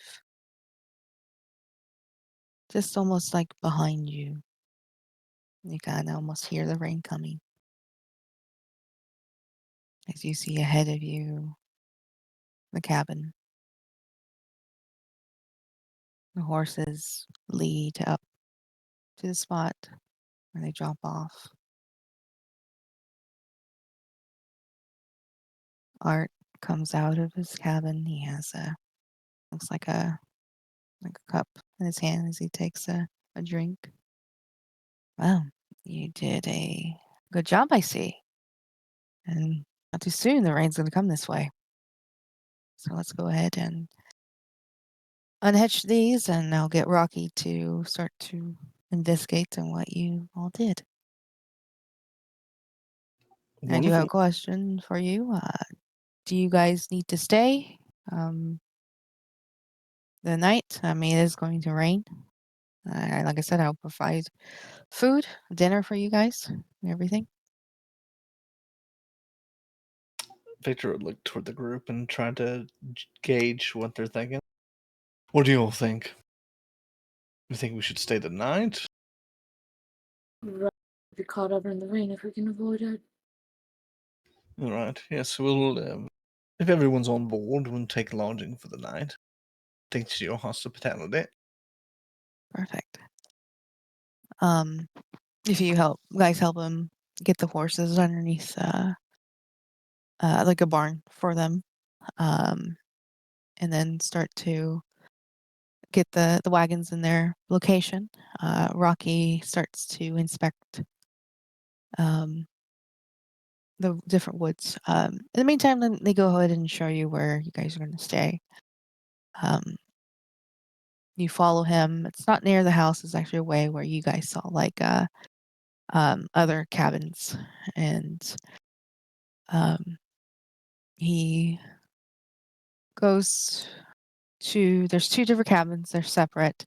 He points, "This is my workshop, and over here is sometimes when people come and help me out, they stay here, and it's bunks. I hope that's okay. It's everything. The sheets are all clean, and everything. So he walks in, and you do see looks like can fit about 15 people in here. So they're like different bunk beds and stuff, and he show you is like separate. Here's a sheet and everything, and there's a nice place to take a hot shower, and to get yourself cleaned up. There's like a almost like a there's a door, and we will kind of show you where it's at. So feel free to drop off your stuff, and then relax, and then I will get dinner ready for you guys.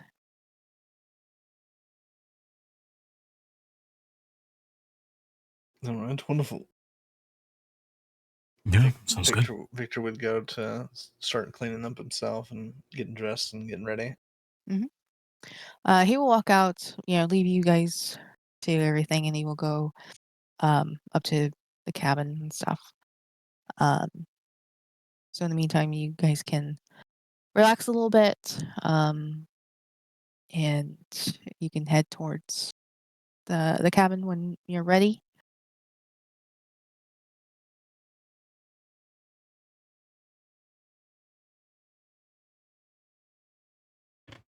Yeah, I would imagine I'd probably don't need a lot of time, so I would head over there.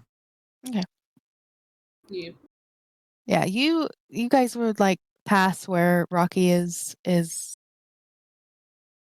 looking at all of it. It's like almost kind of like how I can really put it as like B. Gonzalez, kind of like moving to one side and the other side kind of like really quickly, and he's picking up the wood and he's like moving it to a different location and all that stuff. When you guys enter in the cabin, which is it's unlocked and everything, and he's cooking, and you just smell this wonderful like spice and meats cooking like chicken, and it's just a nice like comfort food. Definitely different from uh Chef Victor, what he did earlier that day. Um, but he will welcome you, sit down, the fireplace is going, and whoever is the last one that gets in the cabin, it starts to pour rain. But there is also a beautiful, like a window that you can see outside, and you see the beautiful lake, and you guys will notice that there is an island in the middle of the lake. It's a very small island, and there looks like some kind of statue. Can't really see from this angle, but it looks like there's a statue that's there. What is that? Hmm? Do you see What's that what? in the distance? There's some sort of statue. We should check that out tomorrow. Yeah, I mean, or we could just ask. Yeah, you're right. We could just ask the man. Art, can you hear me? Yes? What is that statue out there? Oh. Well, how about this? When dinner is done and served, I'll tell you a story. All right, sounds good. Do you need some help in the kitchen? Oh, no, I got it. All right. I'll sigh of relief. Euphemia would chuckle and kind of softly play music Mhm. on her lyre. Yeah, there is like the kitchen, of course, is on the other side of the wall. And there's like a long table in the dining room, like where you guys are sitting. He will start to like set up plates. And above there's like a beautiful kind of like chandelier that's made out of wood. And he will start to set it up and put some plates down, and then he will start to bring in the food. And you see, he'll kind of go, come on, we can start to sit down. You guys get up and sit down, and do you want some water or some wine, some juice to drink? And some wine, please. Perfect. He will grab a cabinet, and then he will set the wine down next to you. This is one of my sons. He makes wine, and he also has like a little horse farm that him and his daughter manage and share and everything. So it's good wine. Oh, that's wonderful. Thank you so much. Mhm. He will sit down, and he will kind of like he will lower his head, and you have to excuse me. I do, say a few prayers, of course, before I eat, and feel free to join. Close your eyes. You don't have to say anything. Just a simple thank you and all that. So he does so. He just says thank you, blessing the food, and all right, let's eat. Before you see a range of different kinds of meats. There's some different kinds of vegetables, and there's rice. And then you guys kind of notice almost kind of like a flatbread, like very flat, very thin. And he will pick it up and he will like put it on his plate, kind of like folds it and folds very nicely. And he will like pick up some meat in there and he will kind of like break this like a bread in half and then he would break it like again, like making a quarter and he will start kind of like stuffing it and start to eat it. This is probably different for you, but be careful. That meat, that steak over there is quite spicy if you like spiciness. Oh, your family would be all for the spicy. Agreed. Same. Here, I'll try it. Excellent. It is quite spicy. It's a unique spice, but not enough where it's like you can't eat it, but it's there. It will probably bite back for people who are not used to it. As you guys continue to eat and drink whatever you need to, he will eventually kind of like stop eating. He goes, okay. So the story behind where that statue is. My brother made that statue a long time ago. It's probably been there for at least 20 years. But before this place was a lake, you saw the waterfall, how it just comes and so gorgeous. It used to be just very thin water, not even a waterfall, just almost like dribbles. But behind the mountain, that's where the story comes from. See, here we have golden eagles that come. And sometimes there are snakes, and snakes sometimes dare themselves to go up the mountain. And what they like to do is they like to steal the eggs from these golden eagles. Well, one time the snake dared itself to go up there.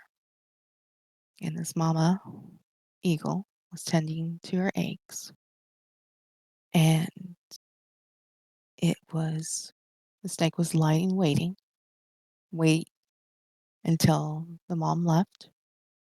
And so he got to pick which egg to take as he slithered his way and being ready to strike at the egg to take it back with him. The eagle came and swooped towards it, picking it up in the air, and the snake almost bit her, and he fell. Do you think the eagle stopped there? No. The eagle went back. And the snake slithered all the way down the valley, all the way trying to run away, trying to hide, trying to do everything and anything to get away. As it hears the screech and the yell, saying, "That's my child, that's my child."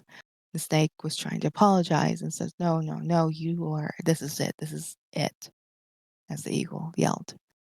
The snake eventually made it into the middle where you see the island. But there was no island there and there was no water. So the snake tried to bury itself into the very earth. But the snake, as soon as the snake tries to bury itself and reaches in the middle, the eagle swoops down and grabs it. Now the snake started to hug anything and everything, if it was a root or something. And the eagle tried to pull and pull. And as soon as it tries to pull around them, the ground starts to sink. And the snake starts to yell, "I'm sorry, I'm sorry." And this eagle says, "No, those are my children." I'm sorry, it kept repeating over and over. And the ground around it again begins to sink. The water begins to get bigger and bigger from the mountain as it becomes what you see, the waterfall. The lake starts to form. And by the time the lake reaches and fills the whole entire area. The small island was born, and the snake was so tired, so exhausted, it let go. And at that moment, the eagle won, and she kept her children safe. So we call that the Eagle Lake.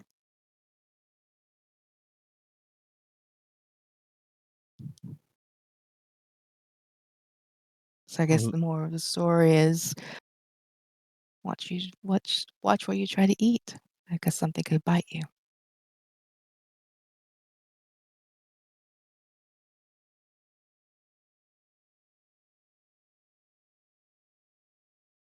I think that's a very good moral of the story.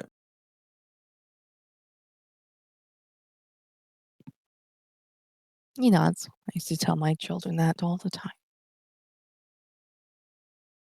And now each of them are out there doing their thing. My oldest daughter is telling stories, making stories. I already told you what my son and his daughter are doing. My youngest daughter is married with her husband. She has a little small dog, which she likes to travel with. And my other son, he is also traveling and making up his stories. So as soon as well,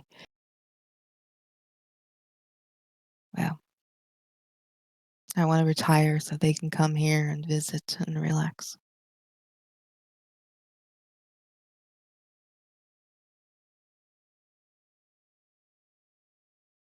So thank you for listening. You're very welcome. But let us remind me, what exactly do you need the wood for?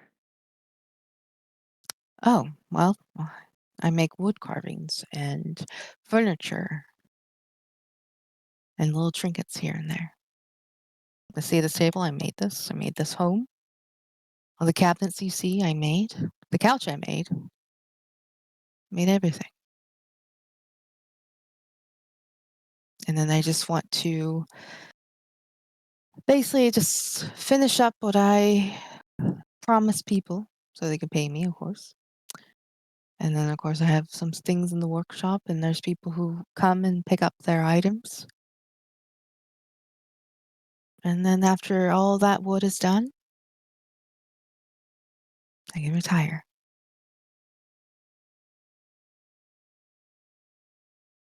Do then.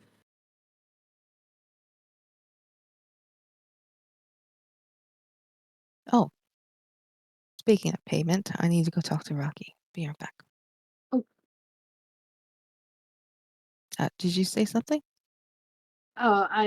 She was asking what he would do then when he retires. Oh.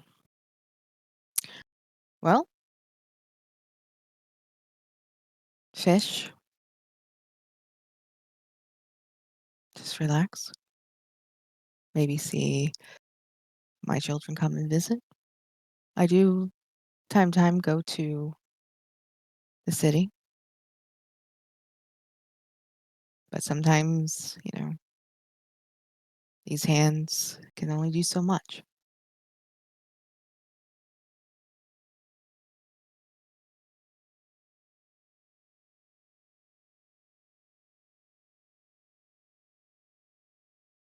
I hope you enjoy it. I think I will. I'll be back. And he walks out through the kitchen, and you hear the back door open and close.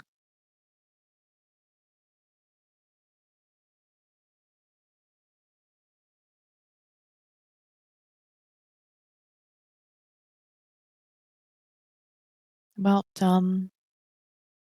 5 minutes roll by, and you hear the door open and come. And he looks to all of you, and oh, you did a good job. Absolutely, only the best work. So, yeah, excuses himself, be right back, and he heads upstairs. A couple of minutes roll by, he comes back downstairs, and the table, he places a small bag.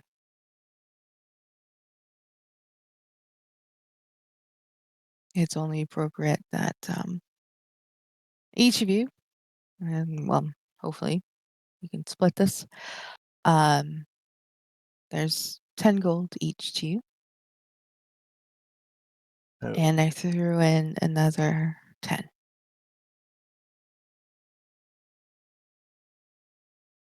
so is it 20 gold each? Mhm. Oh, that's excellent. That's very good.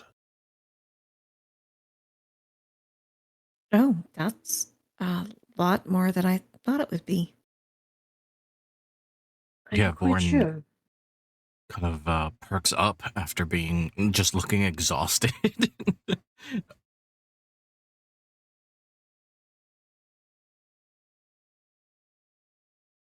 Well, I mean, you didn't damage anything except for 2 axes.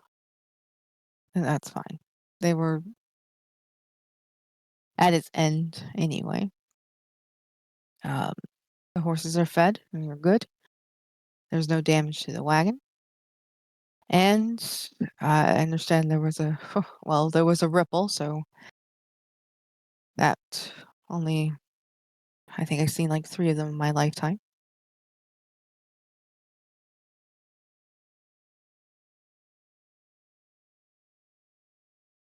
But yes, I thank you for this. And you will start to pick up the empty plates and all that stuff. Another question for you, if you don't mind. Mhm. Yesterday, before you arrived, did a man and a woman visit you here? Oh, yes, they do. They did. Could I ask what they were here for?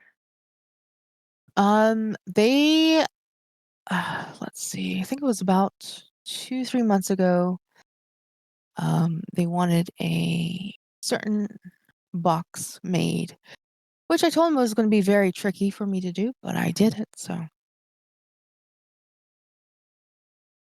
Hmm. the one thing I noticed that both of their eyes were glowing. I assumed that they might be magical or something else. why why would a box be tricky for you to make? It seems like such a simple thing to make. Oh, they wanted it as a puzzle. Interesting.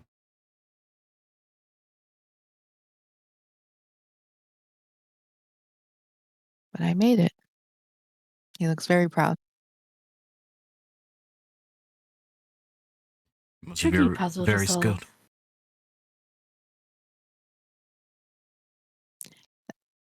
He looks at Morton, yes. I, they definitely test me, and he looks over to Magpie, and I'm sorry, what did you say? Is it a tricky puzzle to solve?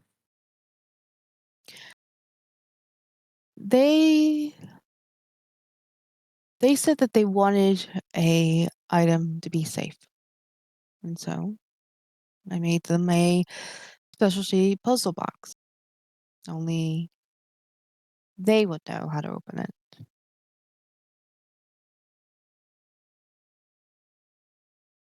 Do you often make things like this?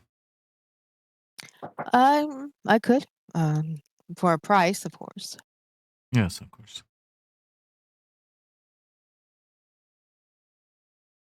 I have all kinds of different people that come to me. And some of them are actually pretty sad that I'm retiring, especially those 2.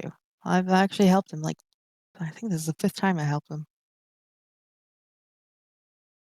Did we ever ask what you're retiring from? I was assuming you were a lumberjack of sort. Mm, But it seems no. you're more of a carpenter. Mhm. Carpenter is my specialty. Well, you have some very nice work. Thank you.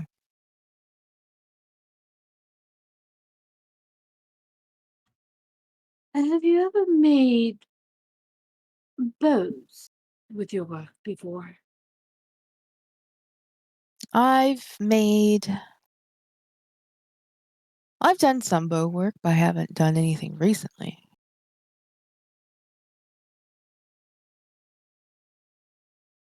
Usually I do cabins, boxes, all that stuff. When you make these puzzle boxes, do you rely on magic or just pure engineering?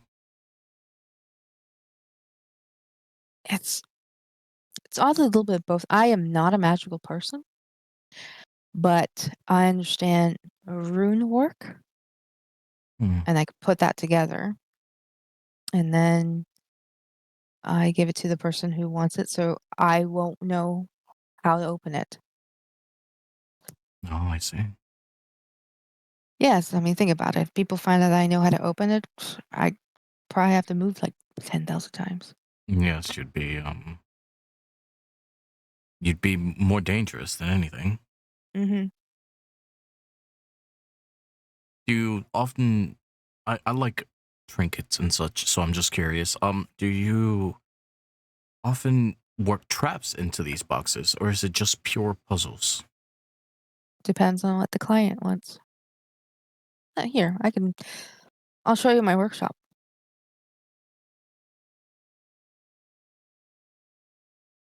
I will. I will follow. He walks out.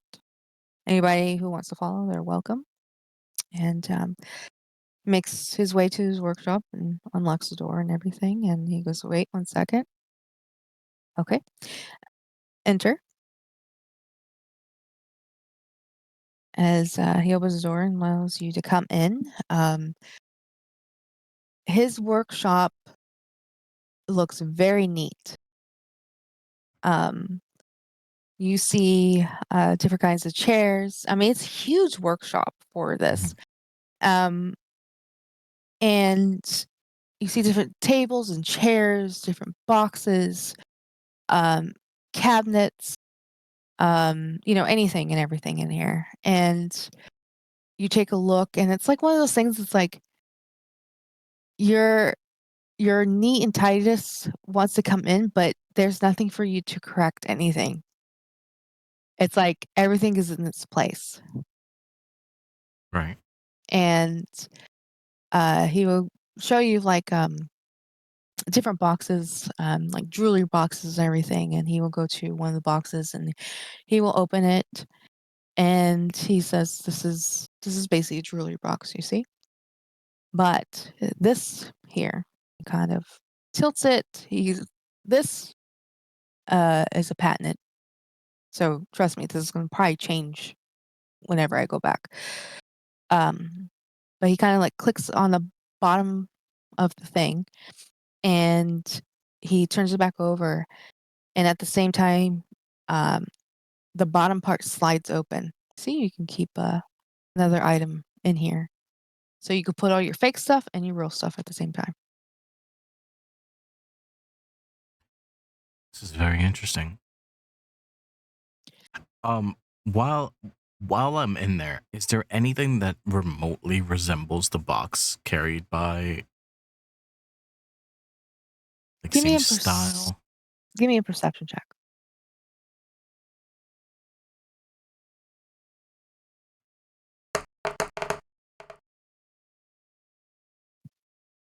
You are looking at this area, which is definitely full of different like boxes and jewelry boxes. Um, some of them are very well etched, beautiful carved. Some of them are painted. One catches your eye. One box is painted completely black, but in the middle, you see um, the different like moons, different moons, where like the different faces of the moon, where it goes from full to half to crescent, all that stuff. And um, on the left hand side, you see more of the dark side of the moon appearing, and more of the light side of the moon appearing. And on top, you see these two beautiful sapphires. Um, as you look again, you don't see anything that resembles what the woman had in her hands.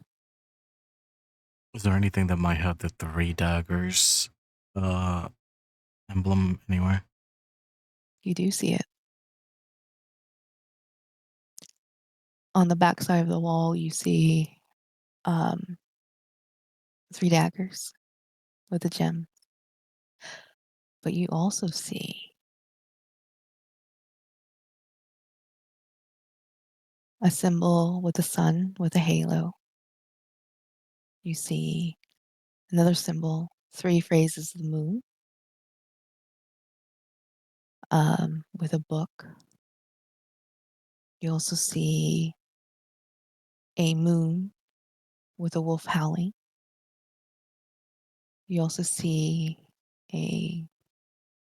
what looks like a spider with a spider web. You see another symbol of keys. You also see a symbol of a teacup and a coin out of it. As you keep looking around the whole room, you see all kinds of symbols.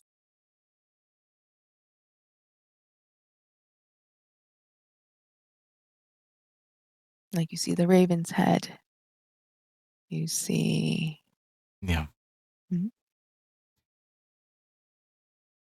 Is there, and I mean, no disrespect in any way, is there a reason for all the engravings everywhere? Oh, you talk about the different pantheons. Yeah.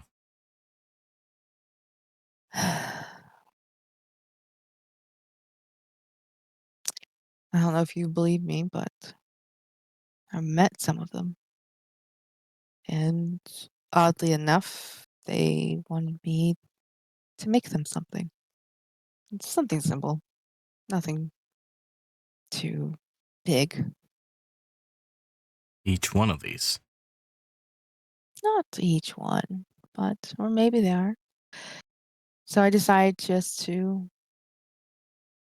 honor them. Right. That's respectable. Yeah, I think some of them are disappointed in retiring.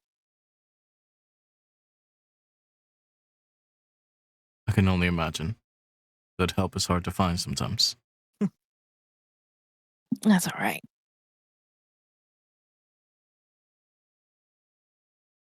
Well, I was just honestly curious about some of your work. Thank you for showing. He will lead you out and he will close the door and lock it. He will kind of wait. Okay, we're good. He'll walk you back into the cabin. What's the rest of you guys doing? I think Victor's just finishing up food. Probably getting ready to wind down for the evening. I was muted this whole time. Magpie was actually would have gone with Warren and Artie to the workshop because she would have been interested in seeing what he was. And I was thinking about until all the symbols came up about seeing if he had any trinkets that she might end up swiping. But knowing that the gods are watching this place, it's gonna be like the palace, and she's going like, oh nope, I'm gonna behave myself. I mean, you would have noticed also, I say, with year 20, sorry, there are trinkets. There are carvings of like bears and like different kind of animals, different kind of toys. Like he does a lot of things. Mhm. So yeah. Minerva would have also gone in there with them too. So Okay, then your eye would have gone straight to that box I described.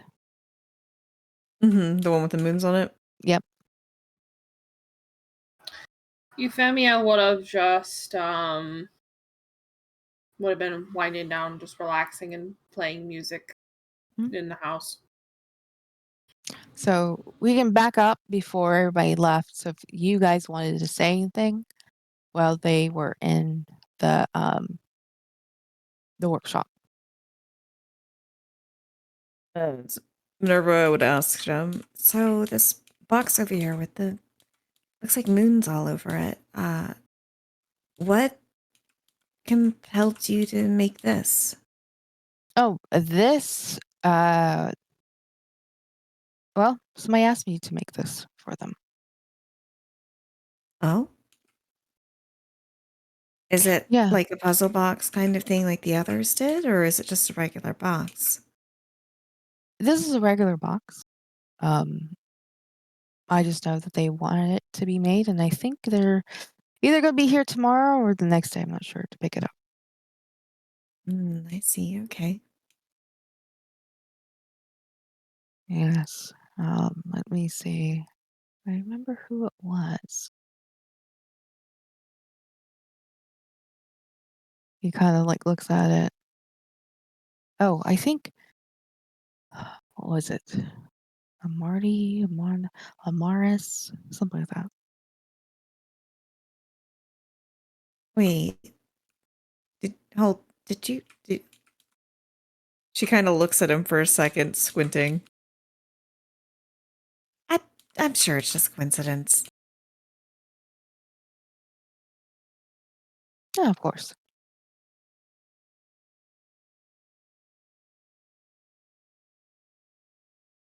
And she'd kind of leave it at that.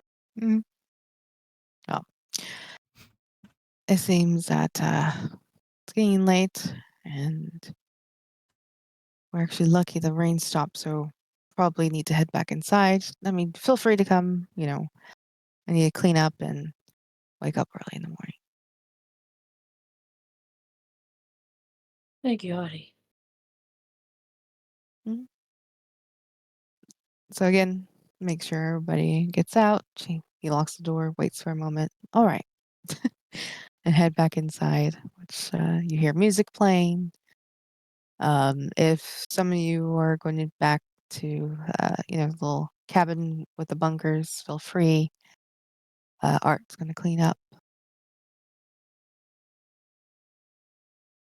And the night. Mhm.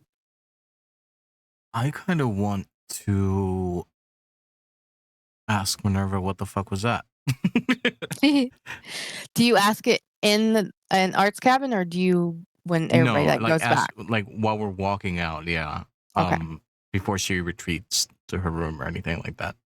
Oh, I mean, the room is like everybody can yes, see bunks, everybody. right. Yeah, but with the sheet you could cover.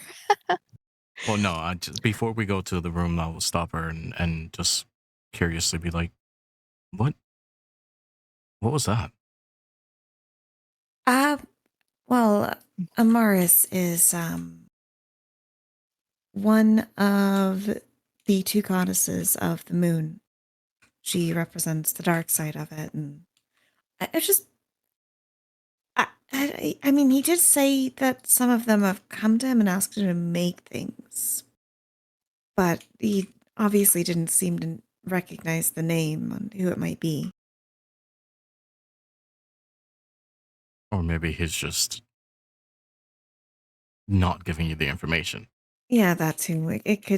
That could also be it. Yeah, but I didn't want to pry too much, though. The thought that she might have come directly to him is pretty interesting. Well, we did see two walk out of here with a box. That we did, though I'm not sure who those might have been. They he pauses for a moment because Warren doesn't like to give information as much as he likes getting it. They're looked upon by those of us that like to acquire things. Wait, so are you saying that they're also from the Pantheon?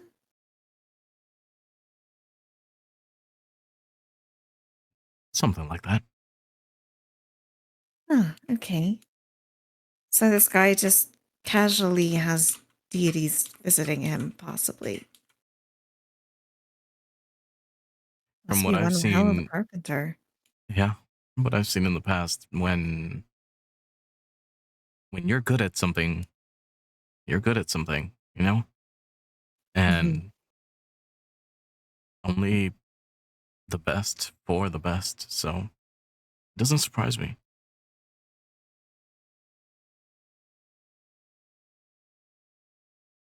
It's still a bit odd, I guess, just doing work for gods. It has to be really fulfilling, though. So then why retire? He's getting You're old, right. I guess. Not I everybody suppose. wants to work until their dying days. Yeah, and if it's anything like today, I don't want to work at all. Have you never done manual labor before? Are you guys outside talking? Or were you I guys? I guess thought we this was would. on the way back. Yeah, on the way back from, like, as we're leaving the room, we're like talking, Okay. I or just want to know actually, if you're like, outside. while everybody's like dispersing, we're not in that office thing anymore. The workshop. The workshop, we're not there anymore. Yeah. Okay, so the workshop, and then you would have to walk up to the cabin. Right. Yeah. So you So guys are walking or talking? Walking and I talking? would have stopped her before we went inside just to ask her, like, what the hell was that? Oh, okay, You okay. know? I just want to know because during this conversation, because if you were outside, Rocky would pass you guys. Just chilling around. That's it. just strolling about. Yep. hmm um. So what was I saying? Distraction. Retire. Yes, retire. Yeah. Oh yeah, it Not says, everyone wants to work till their dying days.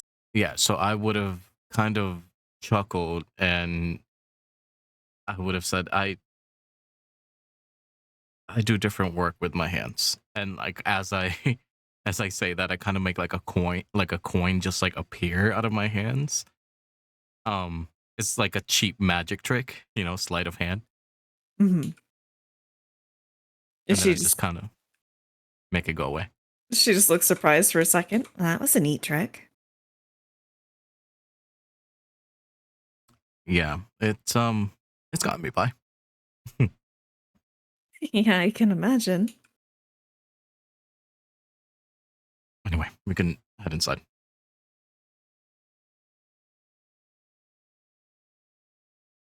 And so they head inside, or she does at least. Okay. Yeah, you head inside, uh, where everybody else is still in the cabin, in Art's cabin. You start to clean up, and I mean, it's getting dark. It's getting like bedtime. And then there's a knock on the door. Art kind of looks, huh, all right. 1 second. And he sets the plate down that he was going to pick up and goes to the door. He's Lacey says, "How can I help you?" Oh, all right. Yeah, give me a moment time. Um, I'll be right back. And the person walks down the stairs and closes the door behind him.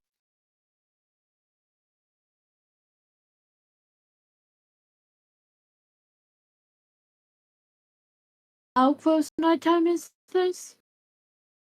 It is dark. It's like I would say like 8 o'clock, 9 o'clock, between that.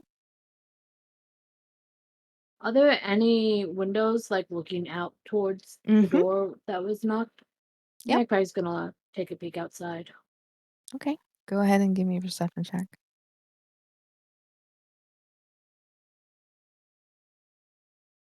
Okay. From your angle, you see a person is covered. From basically head to toe, you can't quite tell, but it does more like a female walk.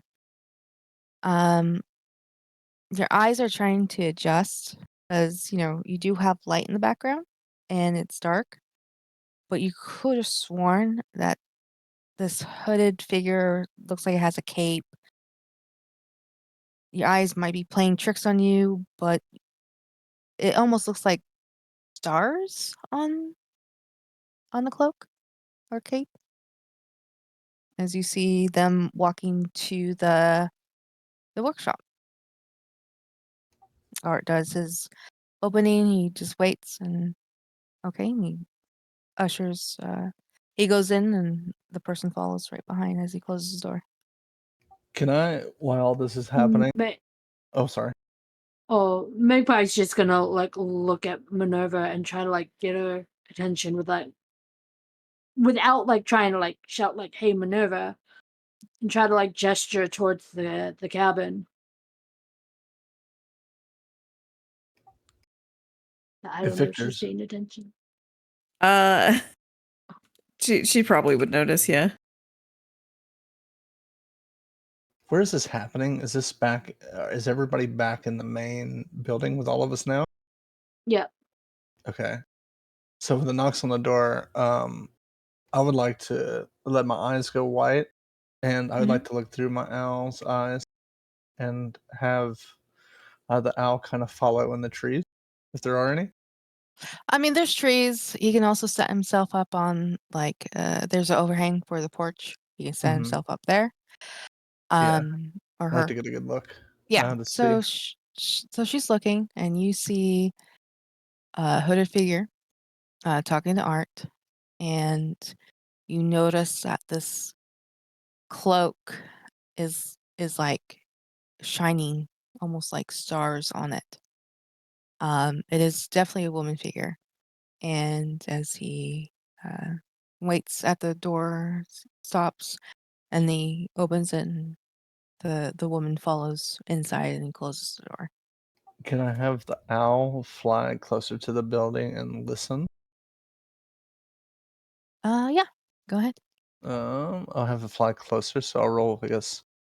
So the owl has keen hearing and sight, so I have Mhm. advantage on perception checks which rely on that. Yep. So let me roll from the owl sheet here. Hold on. Mhm.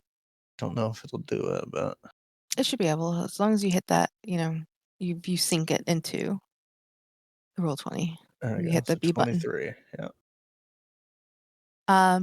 Oh yeah, you hear it. You hear Art. Oh, I didn't realize you were come. I thought you were gonna come in the morning.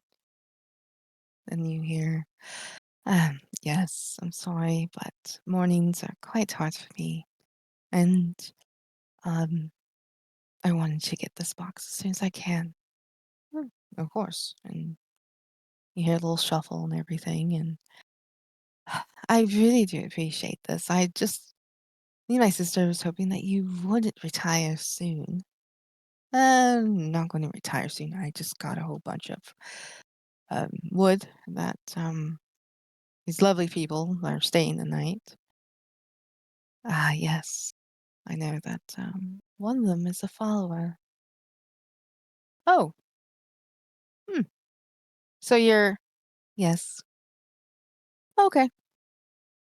We had it. You know what? It's fine. You probably so busy, but here you go. Thank you so much. Um, the door opens and she walks out with him. Closes behind.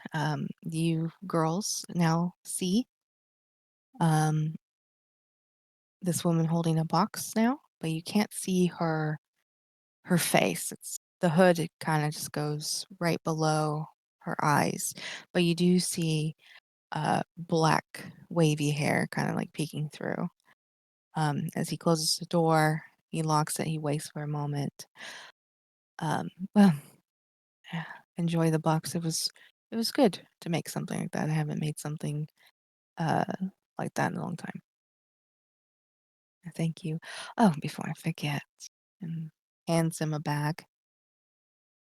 Take care. And as she moves, she looks up towards Minerva. She waves and then starts to walk out away. Minerva kind of blinks for a second and then like perks up and then waves back with like a big smile on her face. That was your god, was it not? Pretty sure it was. One of them. One of Hmm. them. Didn't think that would ever happen in my lifetime. Yes, it's not every day that you're within 100 feet of a god. Multiple gods. Eventually, So- Art comes and opens the door. Go ahead, Magpie. Oh no, I was just gonna say twice for us recently. So it seems. Art comes in. Ah, well. She came early. Or late. Anyways. I am going to clean up here and head to sleep.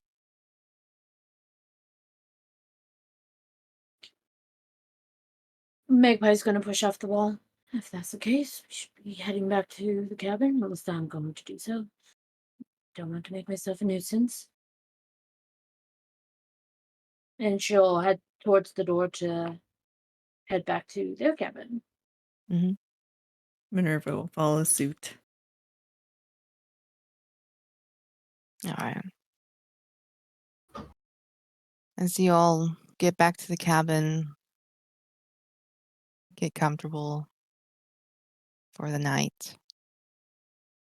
Anybody else want to say, do anything before all of you sleep?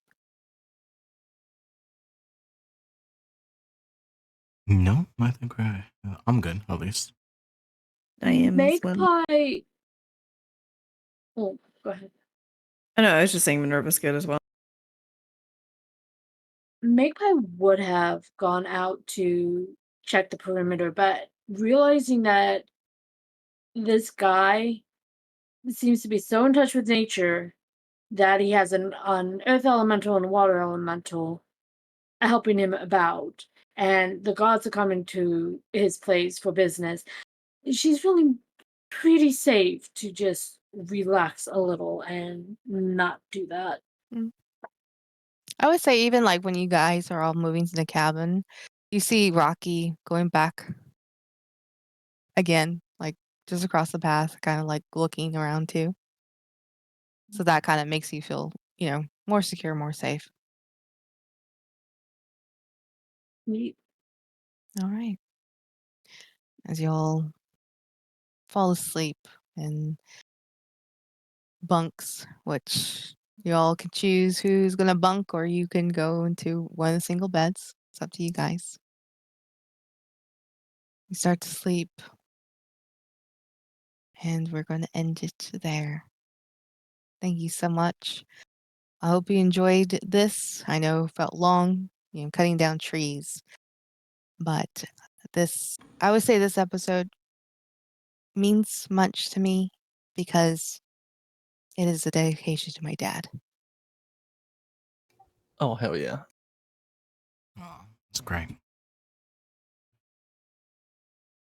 And trust I me, it's had been fun. hard. So thank you. And I'm glad that you guys have fun. Oh yeah, no, just let myself get over emotional up in here. Mm-hmm. Oh, trust me. But Yeah, there's ups and downs. oh yeah. Chef Victor. So we had a lot of things tonight, from cooking to emotions to you all did some labor. Mm-hmm. And we got to know each other a bit more. Labor, Mhm. hard labor that some people aren't used to, and then there's Nick's like chopping trees. I'm Yeah. having fun.